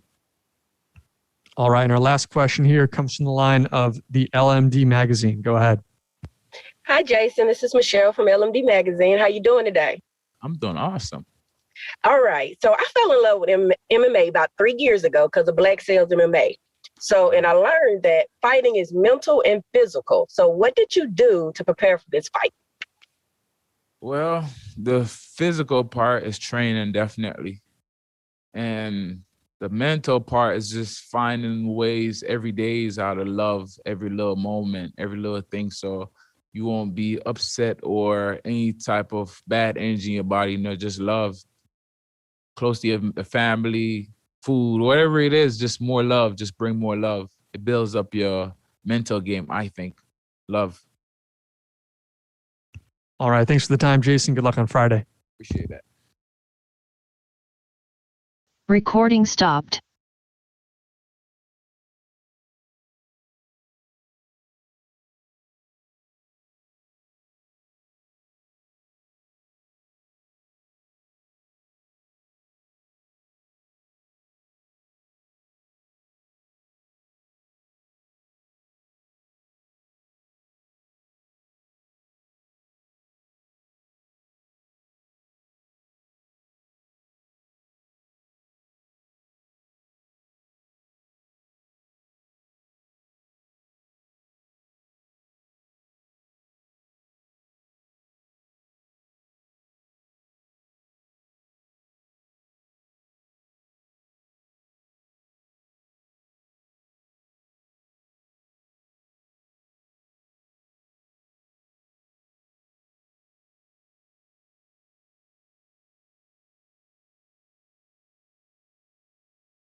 Recording in progress. We are now being joined by Nick Newell. Once again, we'll begin with a few questions from our media. Maria, your line is now live. Nick, Maria Morales with Throwing Bows Podcast. How you doing today? I'm very good. I'm feel great. Awesome. So just to ask you, I mean, obviously you're coming off of a bit of a layoff, not fighting since 2019. How excited are you to get back into the cage? And do you feel like there's going to be any like jitters after such a long layoff? I mean, last time I had a long layoff, I had 2.5 years off. I won in the first round. So I think that it's just an attitude thing. It's just, it all comes down to perception and how you deal with things. And I think that I'll be fine. You know, I actually felt worse when I was fighting like every other month. You know, I feel good, I feel rested, and I feel ready to go. Thank you. Luke. Hey, Nick. Luke from Empire Universe. How are you, man? I'm fantastic. That's good to hear. So what have you and your team been working on for this fight? Obviously, I'm fighting a guy that's a pretty good fighter. You know, he has good striking. He looks like I don't know if he looks like necessarily a great wrestler, but he's strong. And he'll power out of things, and he has good cardio, and he has a lot of submission wins. So I'm just kind of doing my thing and focusing on myself and worrying about me being the sharpest version of myself, so I can dominate wherever the fight goes and dictate where the fight goes and where I want the fight to take place.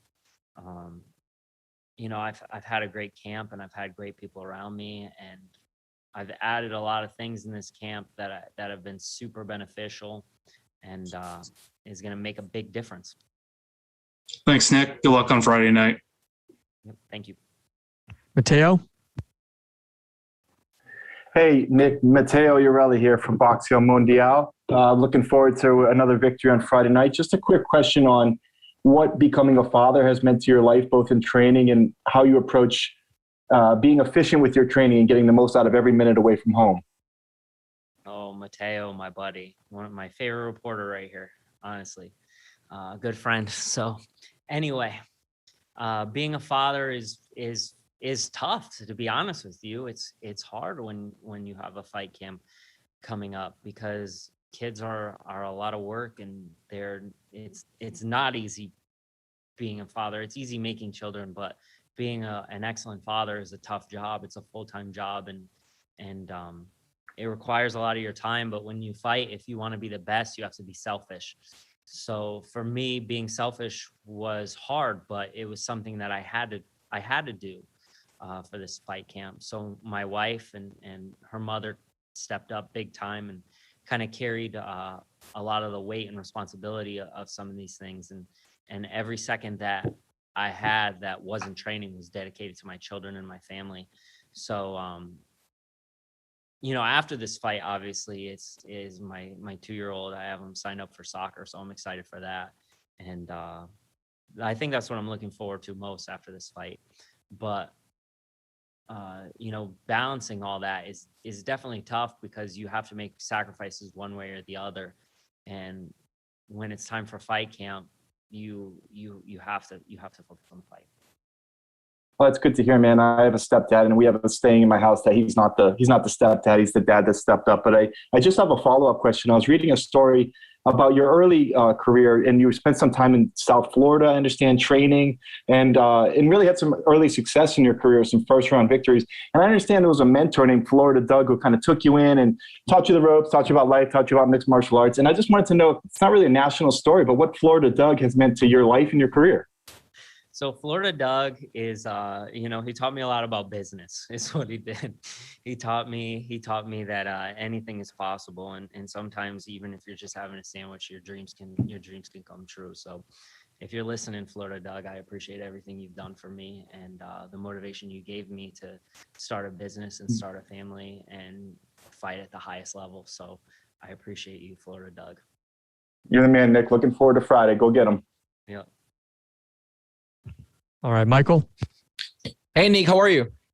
Good. How are you? Awesome, brother. I wanted to ask you, you've been active inside the MMA industry for almost 12 years, well, for over 12 years. How do you keep finding the fuel, you know, to continue with that passion in your life? I'm a competitive guy. Ever since I was a little kid, I loved competing. I loved winning. I hated losing. Obviously, you handle it. You take it on the chin and you handle it the right way. But for me, the rush of winning and getting your hand raised, because I wasn't always best. When I started off wrestling, I lost my first 17 matches, and I went on to be all state. And my senior year, I won 53 matches. I went on college, all this, so I know what it's like to be counted out. I know what it's like to lose. So when I got that first like taste of victory, it was something special, and I kind of got addicted to it, you know. And here I am all these years later, still doing it and loving every second of it. Awesome. Thank you, and good luck on Friday. Thank you. Jeff Brantley, the Man in the Cage podcast. Nick, 2020 was such a frustrating year for everyone, but especially for you. I count 2 fights that you had canceled. Just how frustrating of a year was it? And then how excited are you to get back into the cage this Friday? I mean, frustrating is a very accurate word, especially considering I feel like I have a lot that I want to show and a lot that I want to prove. And I had these 2 opportunities. I made weight, which isn't necessarily the easiest thing to do for me. And I kind of had the rug yanked out from underneath me. So I'm looking forward to getting out there and fighting. I think that, you know, you shaped by adversity, and when bad things happen, it's not necessarily the worst thing in the world. It's really how you deal with it. And I've taken everything in stride and used this as motivation to be better, to get better, and to be the best version of myself. Thanks, Nick. Good luck Friday night. Ronald? This is Ronald E. Smith. Nick, I just want to follow up on that. You said that, you know, it's the feeling that you had having the rug yanked right out of you. But who was there for you just to keep your spirits up and just to keep you looking ahead for just brighter days? I mean, really, it comes down to yourself, right? You got to be the one that decides what you want to do. Other people don't decide what kind of path you want to take, what things you want to do with your life. No one can tell you how to feel or what to do. I just stayed positive, stayed motivated, and stayed on the path. I'm a martial artist first, you know, so I'll be training my whole life. Even after I'm done fighting, I'll still be dedicated to progress and getting better and doing things like that. So it wasn't hard for me to get back to training. Last one here. Dylan? Hey there, Nick. Appreciate you making some time. Yeah. I appreciate you having questions for me. I'm just curious because, you know, this is a big show with the, you know, fans being back in attendance. And I saw your relatively recent tweet where you're saying MMA shorts that look like jorts or nah. Are you going to break out the jorts shorts for this big show here? If they had George shorts, I would wear them. But unfortunately, no fight company has fight shorts that look like jorts. And I think that they're messing up. I think that they could be making a lot of money doing something like that. And maybe that's something that I need to jump on after this. And you'll see a lot more fighters rocking the jorts. And I'll actually make a special dad edition cargo short looking one for all the fathers that fight out there with nice big fake looking pockets on it. All right, Nick. Thanks for the time. Good luck on Friday. Thank you. Recording stopped.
Recording in progress. We are now being joined by Yaroslav Amosov. Once again, we'll begin with a few questions from the media. Andrew, your line is now live. Yaroslav, thank you so much for taking the time to answer a couple questions today. I'm presenting the Blue Collar Media Group. Now, quick question for you, man. Obviously, your 25 straight wins is pretty damn impressive. 6-0 in Bellator, and obviously coming off a little bit of a layoff here. Do you see yourself putting in a tremendous effort, and do you think you can actually pull off this upset against Mr. Lima? 25-0 рекорд, 6-0 в Беллаторе. Ты видишь себя победителем в этом бою? So, yes, of course. I see I win. If I not see this, I'm not fighting. I believe in myself. I believe muscle, and I want this fight. It's title shot. It's my chance, and I like. Thank you. All right, we'll go on to Steve here. Steve, go ahead. Hey, Yaroslav, it's Steve from MMA Lowdown. So your next fight is against Douglas Lima, undoubtedly your biggest name to date. Now, your record, as we said, is 25-0. Is your confidence extremely high coming into this one, or do you approach this with a bit more caution and respect than usual, given the high caliber of fighter that Lima is? Дуглас Лима очень доминичный противник, доминантный. И твоя уверенность превосходит себя сейчас, или ты больше аккуратен, подходя к этому бою? На самом деле я подхожу к каждому бою одинаково. Я хочу к каждому бою серьезно, и я сконцентрирован максимально на бое. И нельзя слишком быть уверенным в себе, нужно быть концентрированным.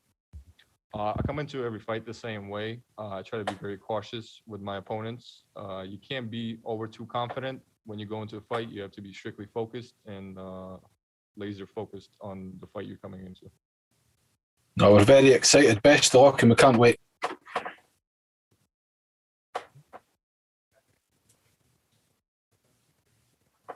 Oh, yeah. All right, our next question comes from Maria Morales. Go ahead, Maria. Hi, Yaroslav. Thank you for the time. Maria Morales with Throwing Bows Podcast. Coming into this fight, I mean, it's one of the most exciting, most anticipated fights in recent Bellator history.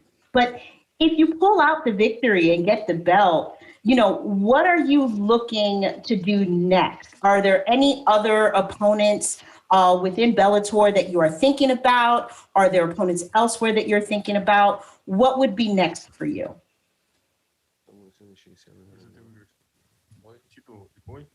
Что для тебя будет следующей твоей карьере и какого противника ты хочешь? Или кого? Well, thank you. Now I have a fight with Douglas Lima. I want to win this fight. My focus in Douglas, and me not like look after fight. I win. Okay, we talk my next fight now. I not talk because we need title before. Awesome. And last one from me, going into this, obviously you're both very dynamic fighters. Where was the focus on the camp in preparing for Lima? Где ты был сфокусирован на подходе к этому бою, на чем ты фокусировался? Я фокусировался на технике. My focus in technical Douglas Lima. I look fight Douglas Lima, and I have plan, and I show you in cage this plan. Santiago. Hi, Yaroslav. Greetings from Amsterdam, and thank you for the time. Your last fight against Logan Storley was an exhausting, wrestling dominant match where you had to defend a lot of takedowns. After the fight, you said that you would do better against a striker. On Friday, you are facing a striker in Douglas Lima. Does that simply mean, Yaroslav, that we are going to see the grappling this time coming from you? просил бы, я просил. Прошлый бой был очень тяжелый, и ты сказал в прошлый раз, что у тебя будет лучший бой в стойке. С ударником. Ну, с ударником, да, стойки. То есть, он хотел спросить, в этот раз ты будешь грэпплинг делать? So I show you too what I do in cage. Now doesn't matter. Striker, wrestler, rapper, title. This. What? This matter. This matter. Now I have title shot, and I must win. Yes, doesn't matter. Cool. Douglas Lima's last fight was against the middleweight champion Gegard Mousasi, and Gegard was able to cruise to a decision win, 4 rounds against 1. Did you see that fight, Yaroslav? And what kind of information did you get from that fight that you want to use for yourself on Friday? Yes, of course. I look this fight. It's a different weight, different opponent, but I see. Я видел плюсы и минусы. See his weak sides and I see his strong sides. Я буду использовать свои плюсы и минусы. And I'm gonna use my great sides and the weak sides as well. Good luck on fight night, sir. Thank you.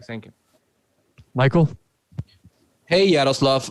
You are on the way to the most important fight of your career so far. How important for you, but especially for the nation of Ukraine, is for you to take that title on Friday?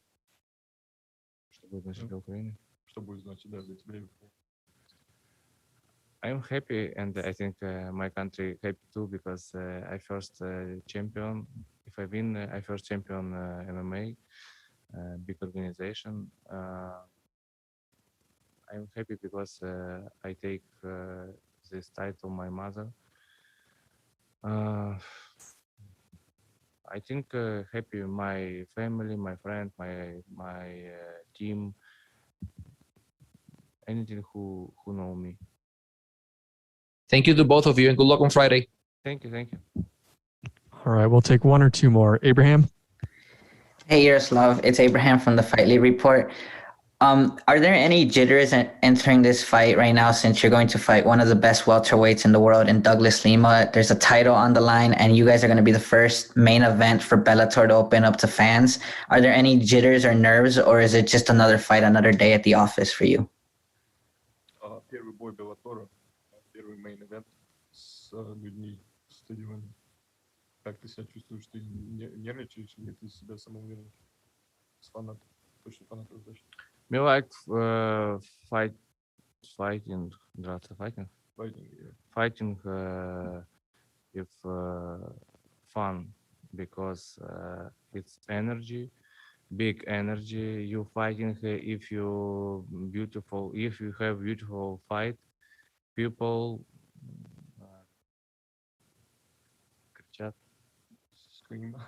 people scream, yes, and it's give big energy. Yeah. If you fighting no fun, you not understand what happened. What happened? All right, and last question here, Dylan. Hey there, Yaroslav. Appreciate you making some time. I'm just kind of curious because obviously you have a very decorated combat sambo background, multiple world titles on the mantle. How much would a Bellator MMA championship mean in the context of just all the championships you've garnered? Что для тебя значит чемпионство в Беллаторе по сравнению с другими чемпионствами, которые... Oh man, it's big level because sambo, yeah, it's good, but it's an amateur sports. This professional big level, I have fight with legend man. It's unbelievable. All right, thank you both for the time today, and good luck on Friday. Thank you. Recording stopped.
And just another reminder, if you have a question for Demarques, please press the raise hand button at the bottom of your screen. Thank you.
Recording in progress.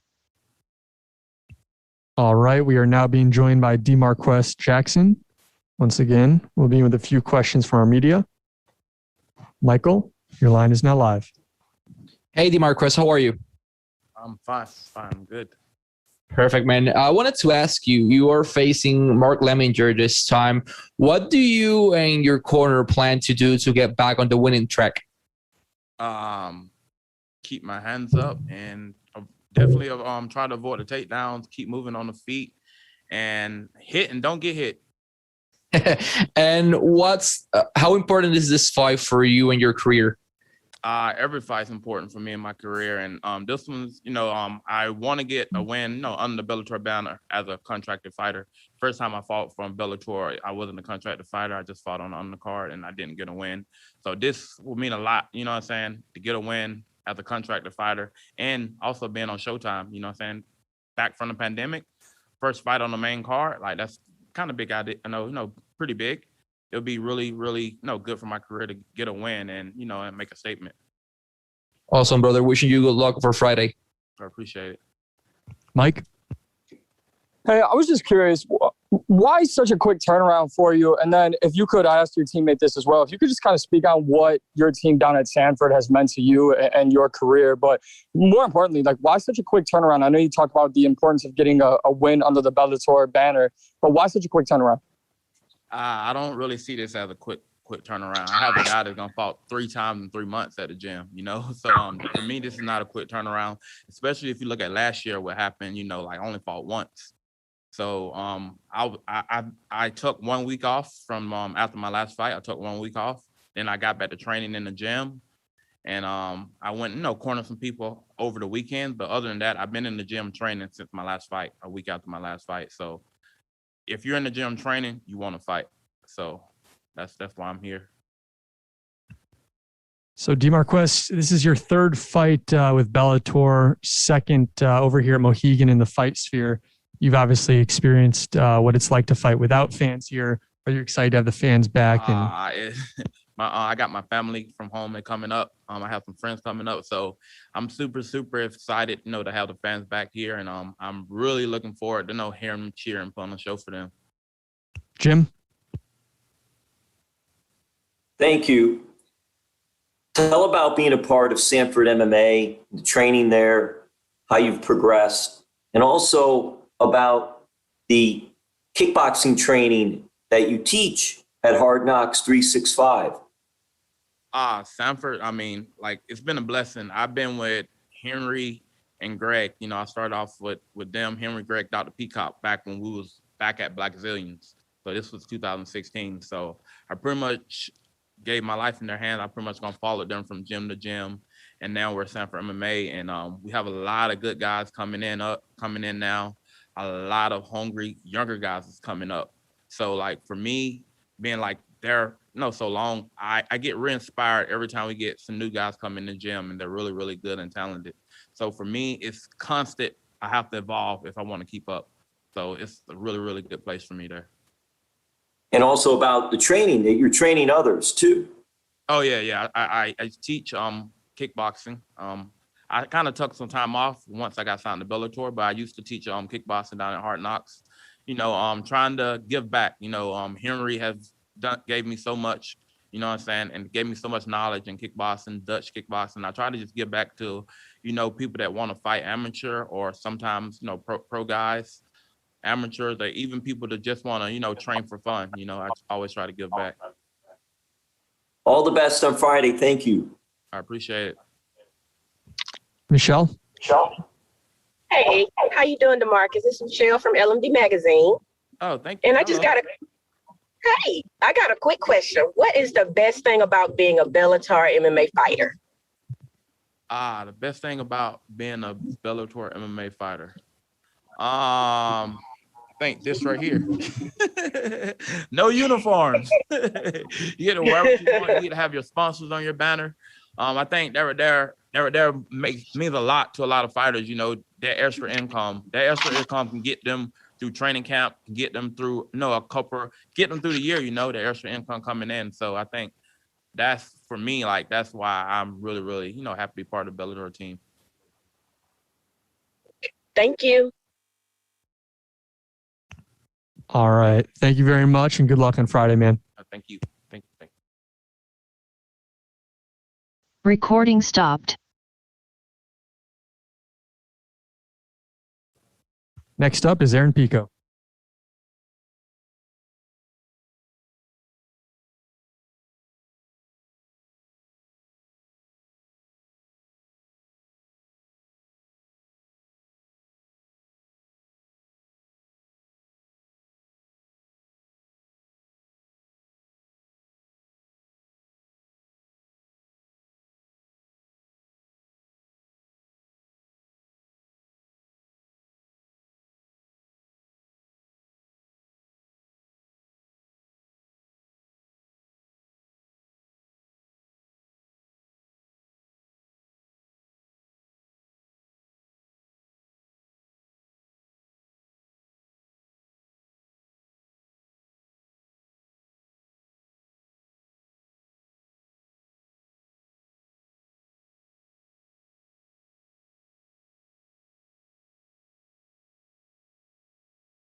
Recording in progress.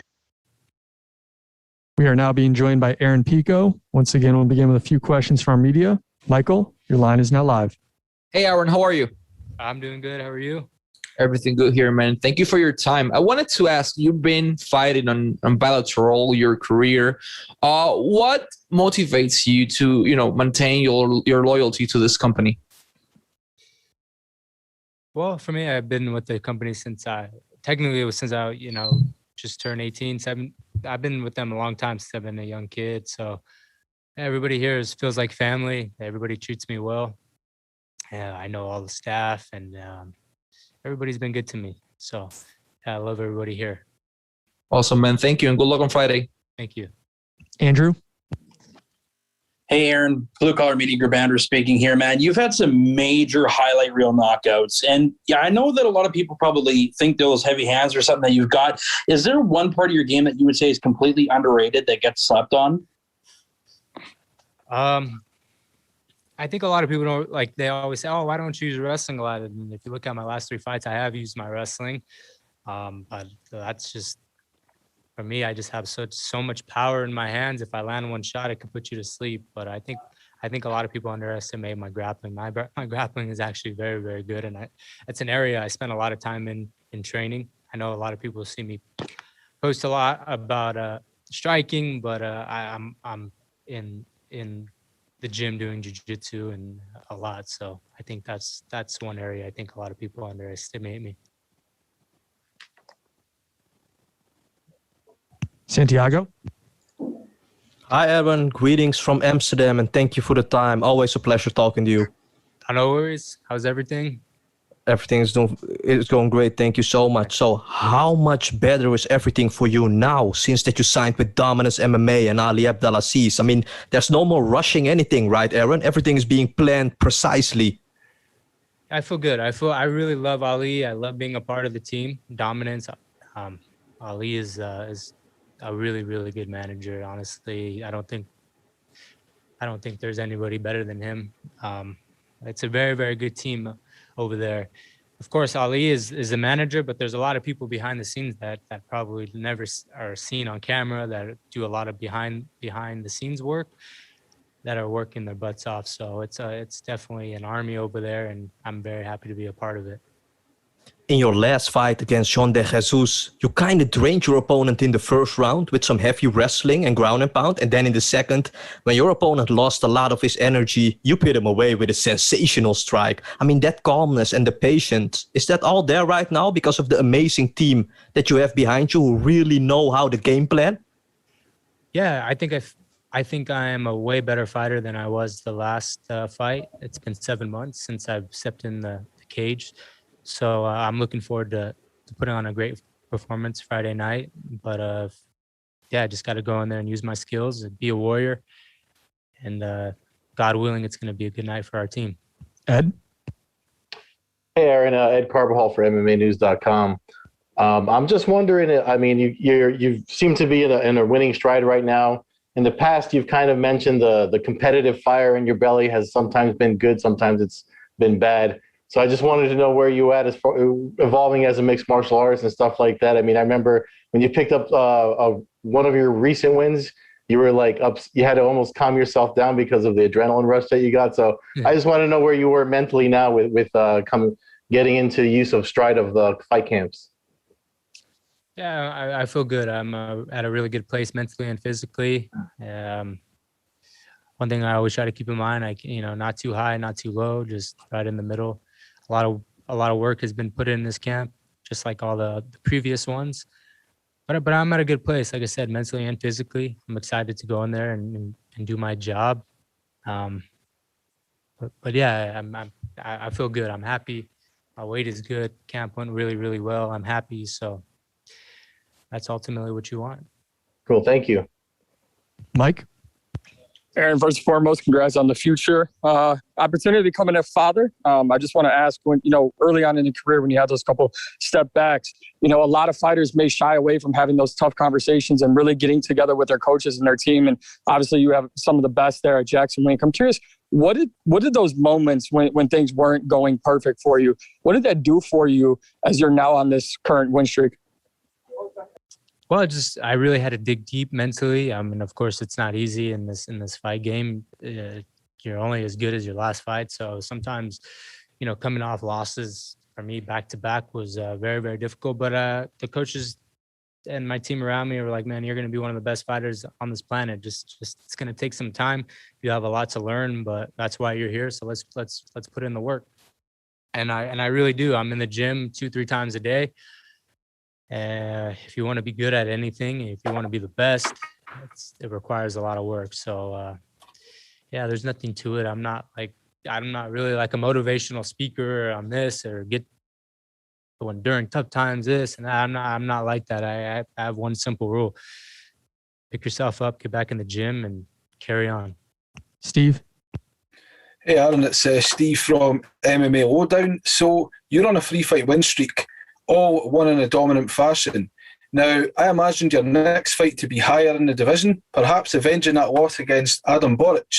But you're now you're now a number 6, fighting an unranked opponent. How high is your motivation?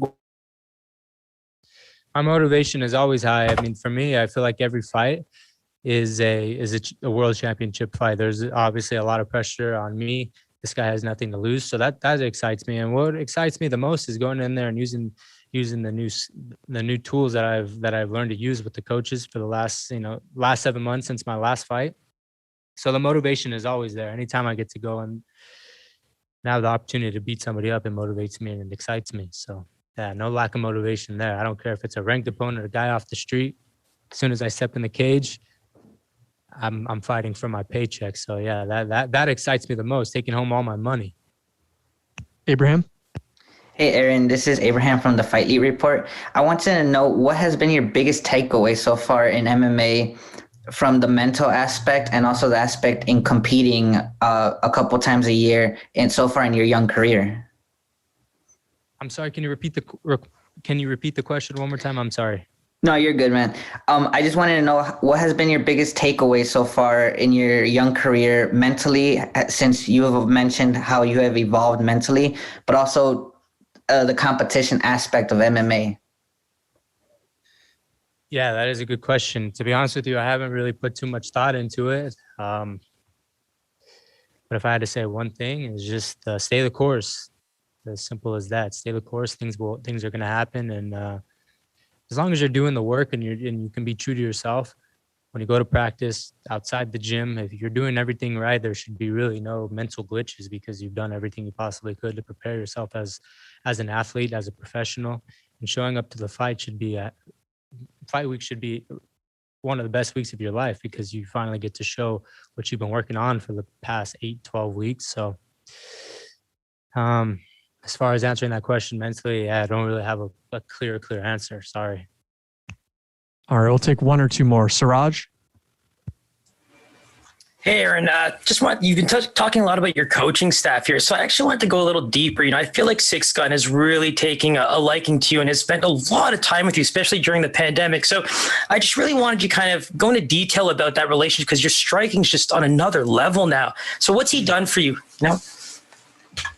Yeah, Coach Gibson and I clicked very, very well. I think we just have one of those relationships where it's just we just bonded the first time we hit pads. You hear a lot of stories with, for example, Manny Pacquiao and Freddie Roach. First time they hit pads, it was basically love at first sight, and I think that's the way. That's how it is with Coach Gibson. To me, he's my older brother, and I respect him a lot. I'm very thankful for everything and all the time he puts in. Yeah, he just puts in a lot of time. We work a lot together 4 or 5 times a week, and it's just a good bond we have. So I'm very, very thankful, and I thank God every day that I met him. Last one, Jeff. Jeff Brantley, the Man in the Cage podcast. Aaron, you keep talking about this training camp that you had, how great you feel about it. Is there one part of your game you're more excited to show off here? I mean, obviously you don't want to give too much away to your opponent, but is there one part of your game you're most looking forward to showing off in this fight that you've improved upon? No, not really. There's not one thing that Greg doesn't like me to do is to say, man, I want to do this in the fight. I want to do that. Nah, we don't really think that way. We have a sense of direction or where we want the fight to go and what we want to do, but kind of want to let the fight unfold and figure out and figure out the fight as it comes. That's something that I don't like. That Greg doesn't want me putting pressure on myself saying, hey, I have to do this, I have to do that. I'm just going to let the fight come. I know where my skill sets are. And to be honest with you, I'm good everywhere. Anywhere the fight goes, I feel comfortable. Shit, even off my back, I'm starting to feel very, very comfortable and I can land a lot of good submissions from my back. So I'm confident anywhere the fight goes. Appreciate the time, Aaron. Good luck on Friday. Thank you, guys. Thank you. Recording stopped.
Next up is Paul Daley. If you have a question, please press the raise hand button.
Recording in progress. We are now being joined by Paul Daley. Once again, we'll begin with a few questions from our media. Ed, your line is now live.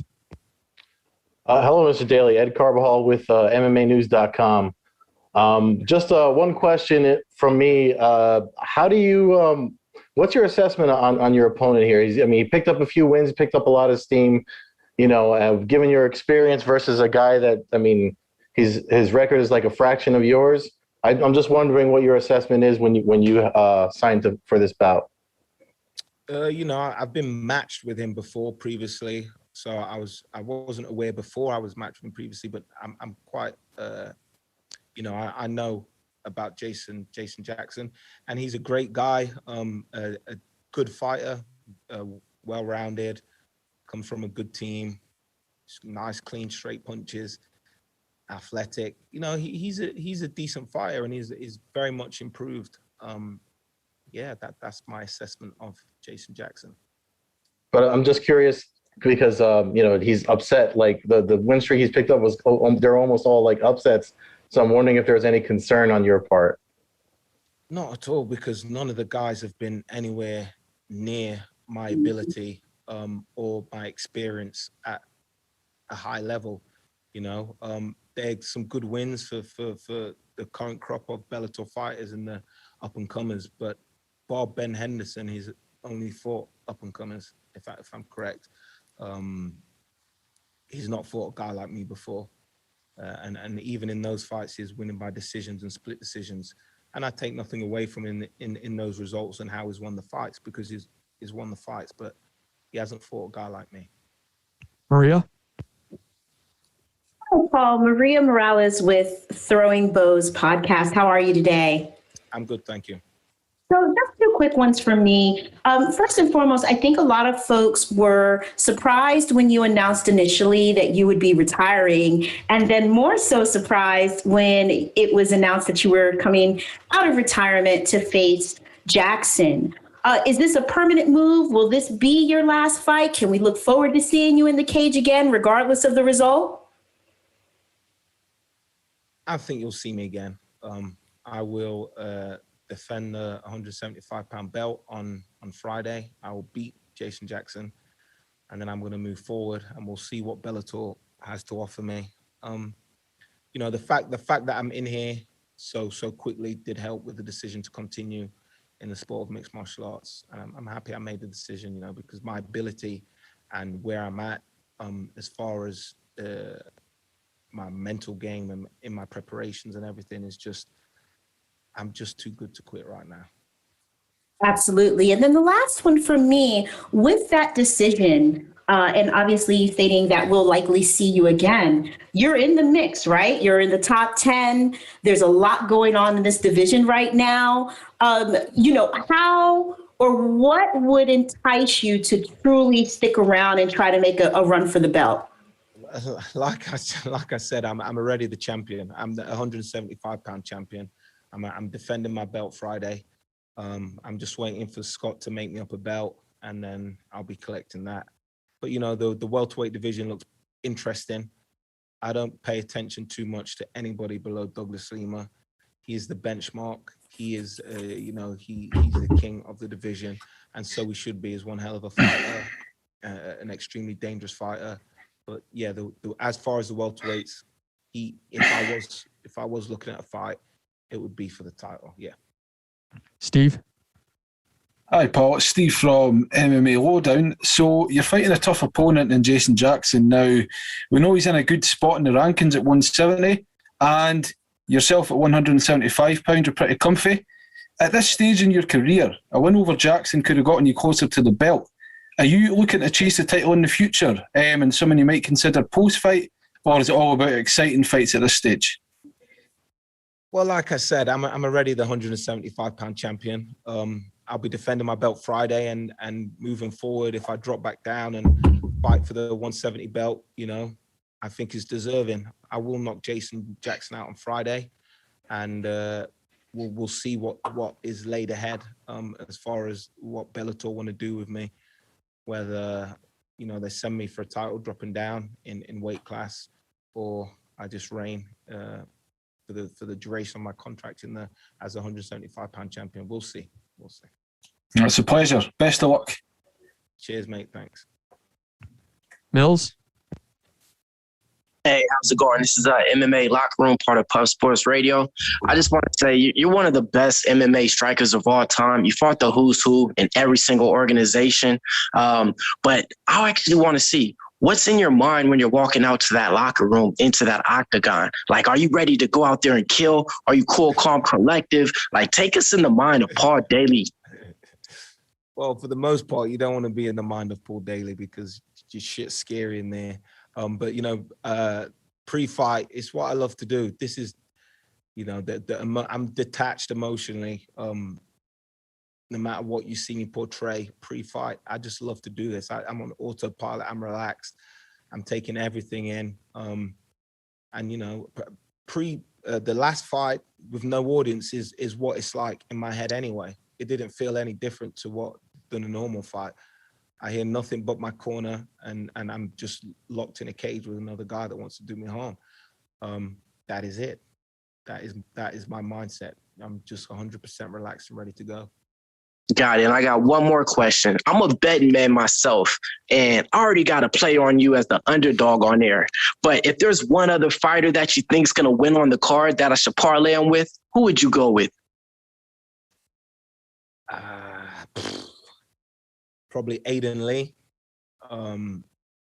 He's fighting a tough guy in Aaron Pico, but Aiden Lee is super sharp with those hands and those kicks and those knees. He's long, he's extremely athletic, in great shape. And I'd probably go with Aiden Lee for the upset. Michael? Hey, Paul. As mentioned before in this call, you were considering retirement.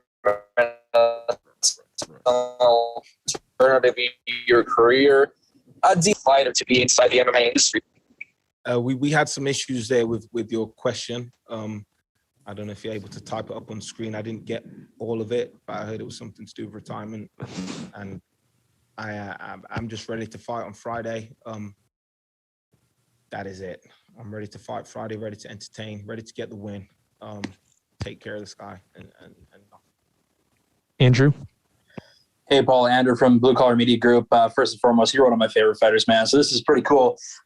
First and foremost, I'm thankful you didn't retire because you're an explosive, amazing fighter. Now, you're talking about being the 175 champ, which, yeah, the title's definitely yours, my man. But do you see anything Jason Jackson brings to you that you could see maybe being a problem? He's good. I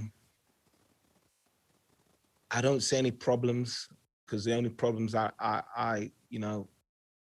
alarm me are dangerous problems. And I don't think he's a dangerous fighter. I think he's a very good fighter. He does everything well. He's in great shape. He does have a fighter's heart, throws great straight punches, nice kicks, very athletic, but that is it. You gotta be dangerous. I don't see him as being dangerous. Mike?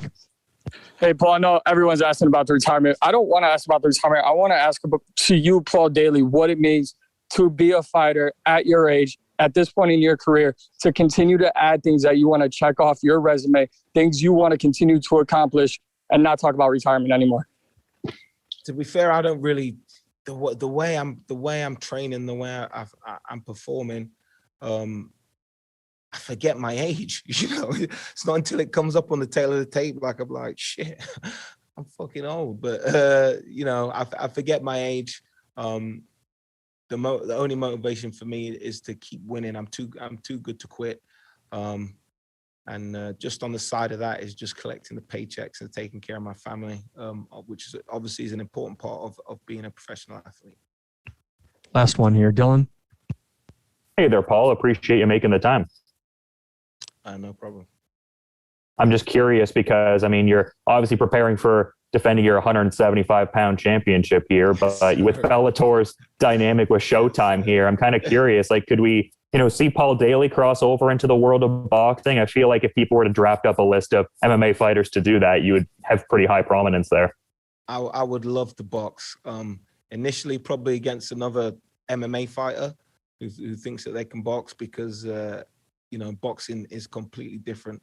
I said there's preparing for an MMA fight in boxing, and there's boxing.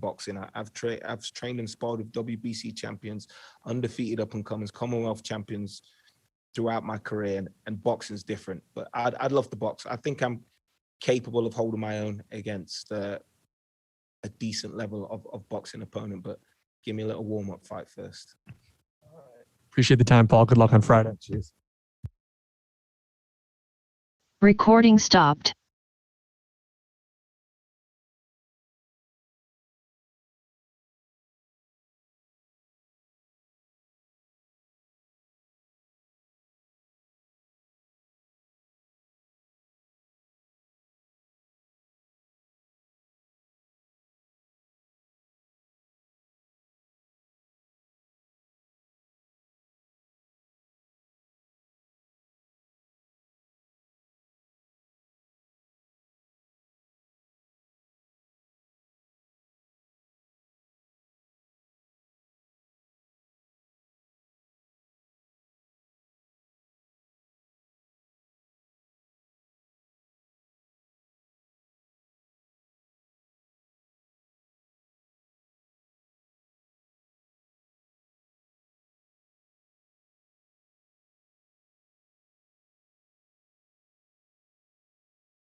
Recording in progress.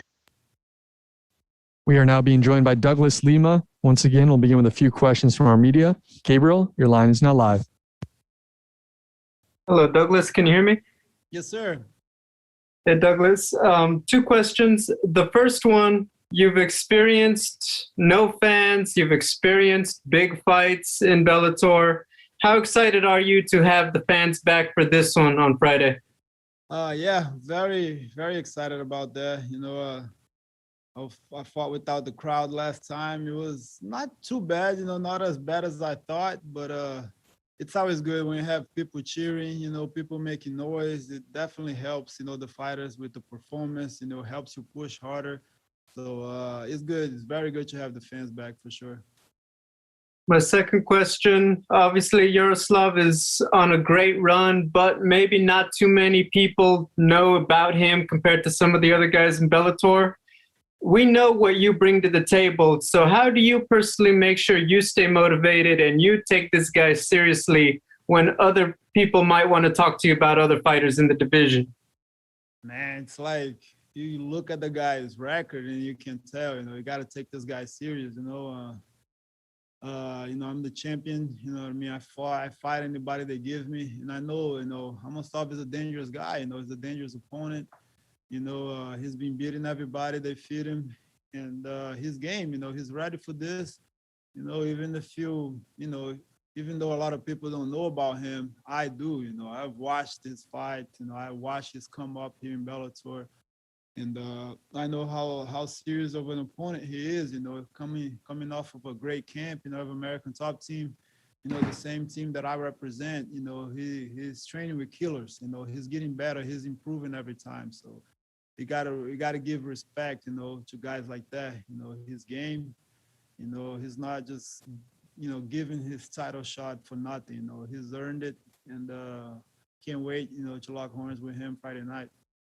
Rodrigo? Oi, Douglas, tudo bem, Douglas? E aí, cara, tranquilo? Tudo bem. Douglas, duas perguntinhas também, seguindo aqui o protocolo. Você, como campeão, vai enfrentar agora o Amosov, que é um lutador que está invicto. Você mesmo já falou um pouco sobre ele, inclusive elogiou. Queria saber de você como que é para você lidar com essa ameaça. Você que é um lutador que já enfrentou todos os tipos de adversário durante sua carreira, como é que é lidar com esse em específico? Rapaz, para mim é a mesma coisa, né? Tipo, mais um cara duro que eu vou lutar, né? Um cara que nunca perdeu, ele tá vindo um monte de vitória, né?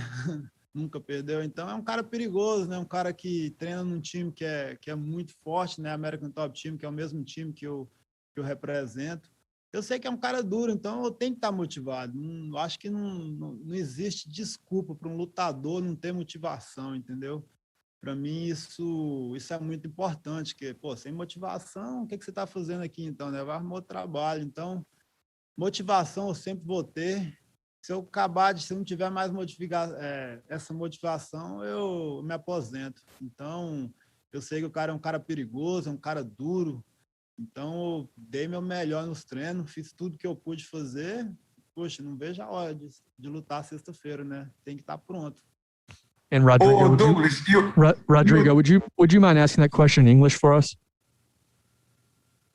What? Sorry? Would you mind also asking that question in English for us? Okay, I can translate. Douglas, and I need you to talk about your next fight with Michael Page. I really want you to know. I want you to talk about your possible next fight with Michael Page, please. English or Portuguese? In English. Is that Brazilian media or what? It's not Brazilian. Paid in English. Okay. Okay. I'm not sure if he's the next in line, for the title shot. I haven't heard anything. I never got offered that fight. But I'm not even thinking about that now. If it's him, it's him. If it's not, because he's still got work to do. He's got to fight the guys that'll get him to the title. But I'm not worried about him, and I'm not thinking about the next guy, because right now I got a big challenge ahead of me. I got to take care of business here first, and then I sit down with Coker, my manager, and we decide who's the next guy. But as of right now, I'm not sure if it's going to be him. Mills? How's it going, Douglas? This is MMA Locker Room here, part of Pub Sports Radio. I got two questions for you. All right, so I noticed nowadays they got a little fight bonus in another organization. Does Bellator have anything like that going on? Because you have a lot of fights that you finish that doesn't go to the decision. Yeah, I wish. I'm going to have to talk to the boss about that. But, yeah, Bellator, we don't have bonuses. That's something that we got to discuss with the boss. At least a knockout or submission bonus would be really nice, But so far, we don't have it yet. But that's a great question, and I'm going to sit down with him next time I see him. Steve? Hi, Douglas. It's Steve at MMA Lowdown. So you fought and beaten many greats of the sport. And while Amosov may be less known than your previous opponents, he does bring a greater threat to you based on his record, and with you being his biggest threat. So I'm just curious to know, during your preparation, have you been able to identify any holes in Amosov's game that can be capitalised on by someone with your abilities? I mean, we just study everything that he's good at. I got a great team behind me. My coach is very good about stuff like that, studying the opponent, so we just prepare for the best of him, prepare for the best Amosov ever, for the best grappler, for the best wrestler, best striker. So it's not really too much about what he does. It's just how I'm gonna react to it, how I'm gonna, stop whatever he's good at. As far as weakness, we'll find it. We'll find it in the fight. It's not something that we can discuss, before the fight. But I feel confident. I feel ready. It's like I said, he's not known to many people. You know what I mean? But his game. His game. He's here for a reason. And you know what I mean? He definitely deserves the shot. But it's my time. It's my time. I feel confident. Whatever he brings to the table, we'll be sure to stop it and come out, with another victory. Mike?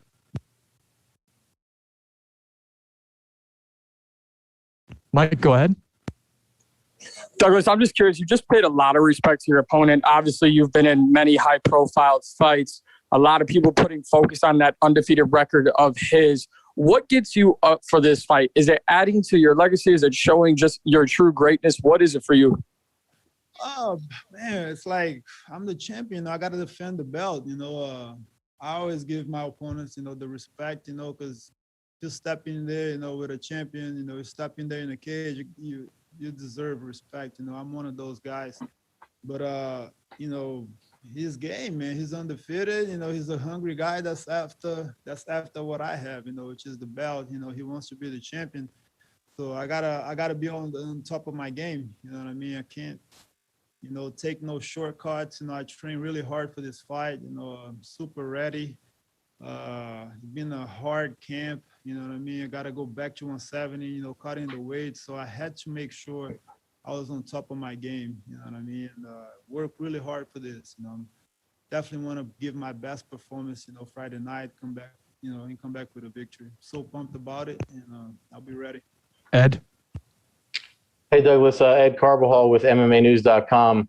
I'm just curious. I mean, you just had to field a couple of questions. I mean, you just talked about your opponent on Friday, very game, undefeated, very tough fighter. Yet you keep having to field questions about Michael Page. And I mean, even I saw you had mentioned even Logan Paul on something else, another interview you did. I'm just wondering, does that distract at all from the fight in front of you mentally, or if anything, does it frustrate you when you're not being when the fight in front of you right now is not being addressed? No, for sure. I mean, Page is, he's good in the media. People like him. He's he's a media guy. So of course people are gonna ask, because that's the fight that he asks for every time. But no, my focus right now is on Amosov. You know what I mean? I don't know who the next will be. Can't put stuff ahead of other stuff. I got to take care of business here first, and then we talk about the next opponent. I'm not sure who it is. If it's him, fine. If it's not, fine. I got to defend my belt. I got to stay busy. I want to do 2 more fights this year after this. God willing, everything goes good, no injuries. I want to get right back to it. But no, I focus on what's ahead of me. You know what I mean? Him, it's not even on my mind right now. It's a guy that I finished in 2 rounds. I'm not worried about anything. I'm just focused, I focus my training completely on Amosov, and that's what I'm here to do. I'm here to beat this fight and then move on to the next. Michael? Hey, Douglas, how are you? Good, sir. How are you? Everything good here, sir. Thank you very much for your time. You are facing one of your biggest challenges so far, 25-0. How do you prepare for someone like Yaroslav? Mm-hmm. He's I have 40 professional fights now. I fought great wrestlers, fought great strikers, great jiu-jitsu guys. So I've been familiar with every with every fighters, over there. And he's just another tough guy, you know what I mean? Nothing new to me. He's good. He's good everywhere. He's a good wrestler, good striker. He's good on the ground. So, just prepare like I do for every fight. Of course, every fighter has their strong points, and I got ready, man. I got ready. I took care of my training camp. I focused. I trained really hard for this, and I feel amazing. I feel good. I feel ready to deliver another spectacular finish, comes Friday night. All right, we'll take a couple more here. Santiago? Hi, Douglas. Greetings from Amsterdam, and thank you for the time. Is your brother already prepping your food for after the weighing? And just in general, how important is it for you to have Diego there with you on fight? I mean, he is always in your corner. Yes, sir. He's always here with me. Yeah, he's a great cook, really good cook. And I can't wait. I can't wait for tomorrow morning. When I'm in the scale, he's over there, cooking for me, cooking that good food. And he just got here today. He's got his fight coming up next week. We did this training camp together, helping each other. It's a great bond that we have, in the gym. He's my best training partner that I have. And it's important. It's very important to have family always around you. You know what I mean? We're close, like I said, and feels good. And I'm gonna get this victory. And Tuesday I fly with him to go to his fight. And he'll get his victory there too. So it's a great month for both of us. We're busy, we're working, and can't wait. Can't wait to see what happens. Siraj? Thank you. Nice to talk to you, Douglas. I did want to talk to you, but we just spoke to Paul Daley, and he did mention that he already feels like the welterweight champion, and we're coming up to the 5-year anniversary of your first fight together. So I'm not the kind of guy to, push that narrative looking past your current opponent, but such a legendary duo in Bellator folklore. I just want to know your thoughts on that comment. And, do you see yourself maybe fighting him again in the future? Honestly, I haven't thought about it, but Daley, man, Daley's always game. He's always dangerous. But his last few fights, he's been at 175. He said it before too that he doesn't know if he can make 170 again. It's possible. It's possible for sure. I'm always here. I'm like I said, I'm the champion. I can't run from anybody. We already had this great fight 5 years ago. Wow, it's a long time already. I thought it was sooner than that.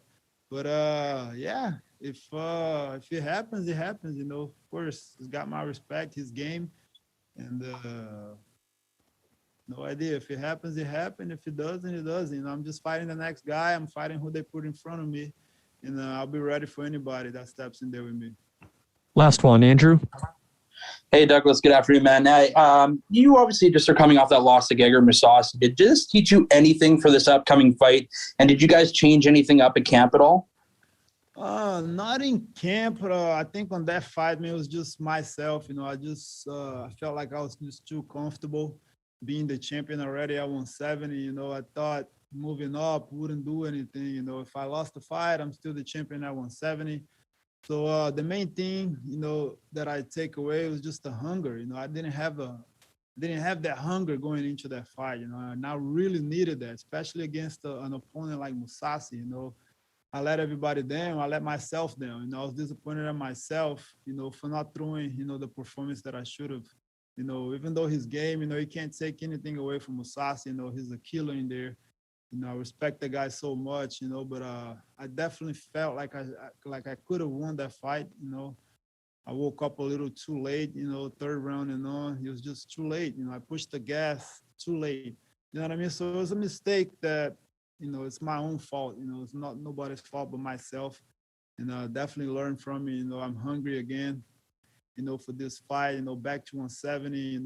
Training was super hard. The camp was super hard. So, yeah, I think just being hungry, that's what I missed, on that fight. All right. Thanks for the time, Douglas. Go get him on Friday. Thanks, guys. Recording stopped.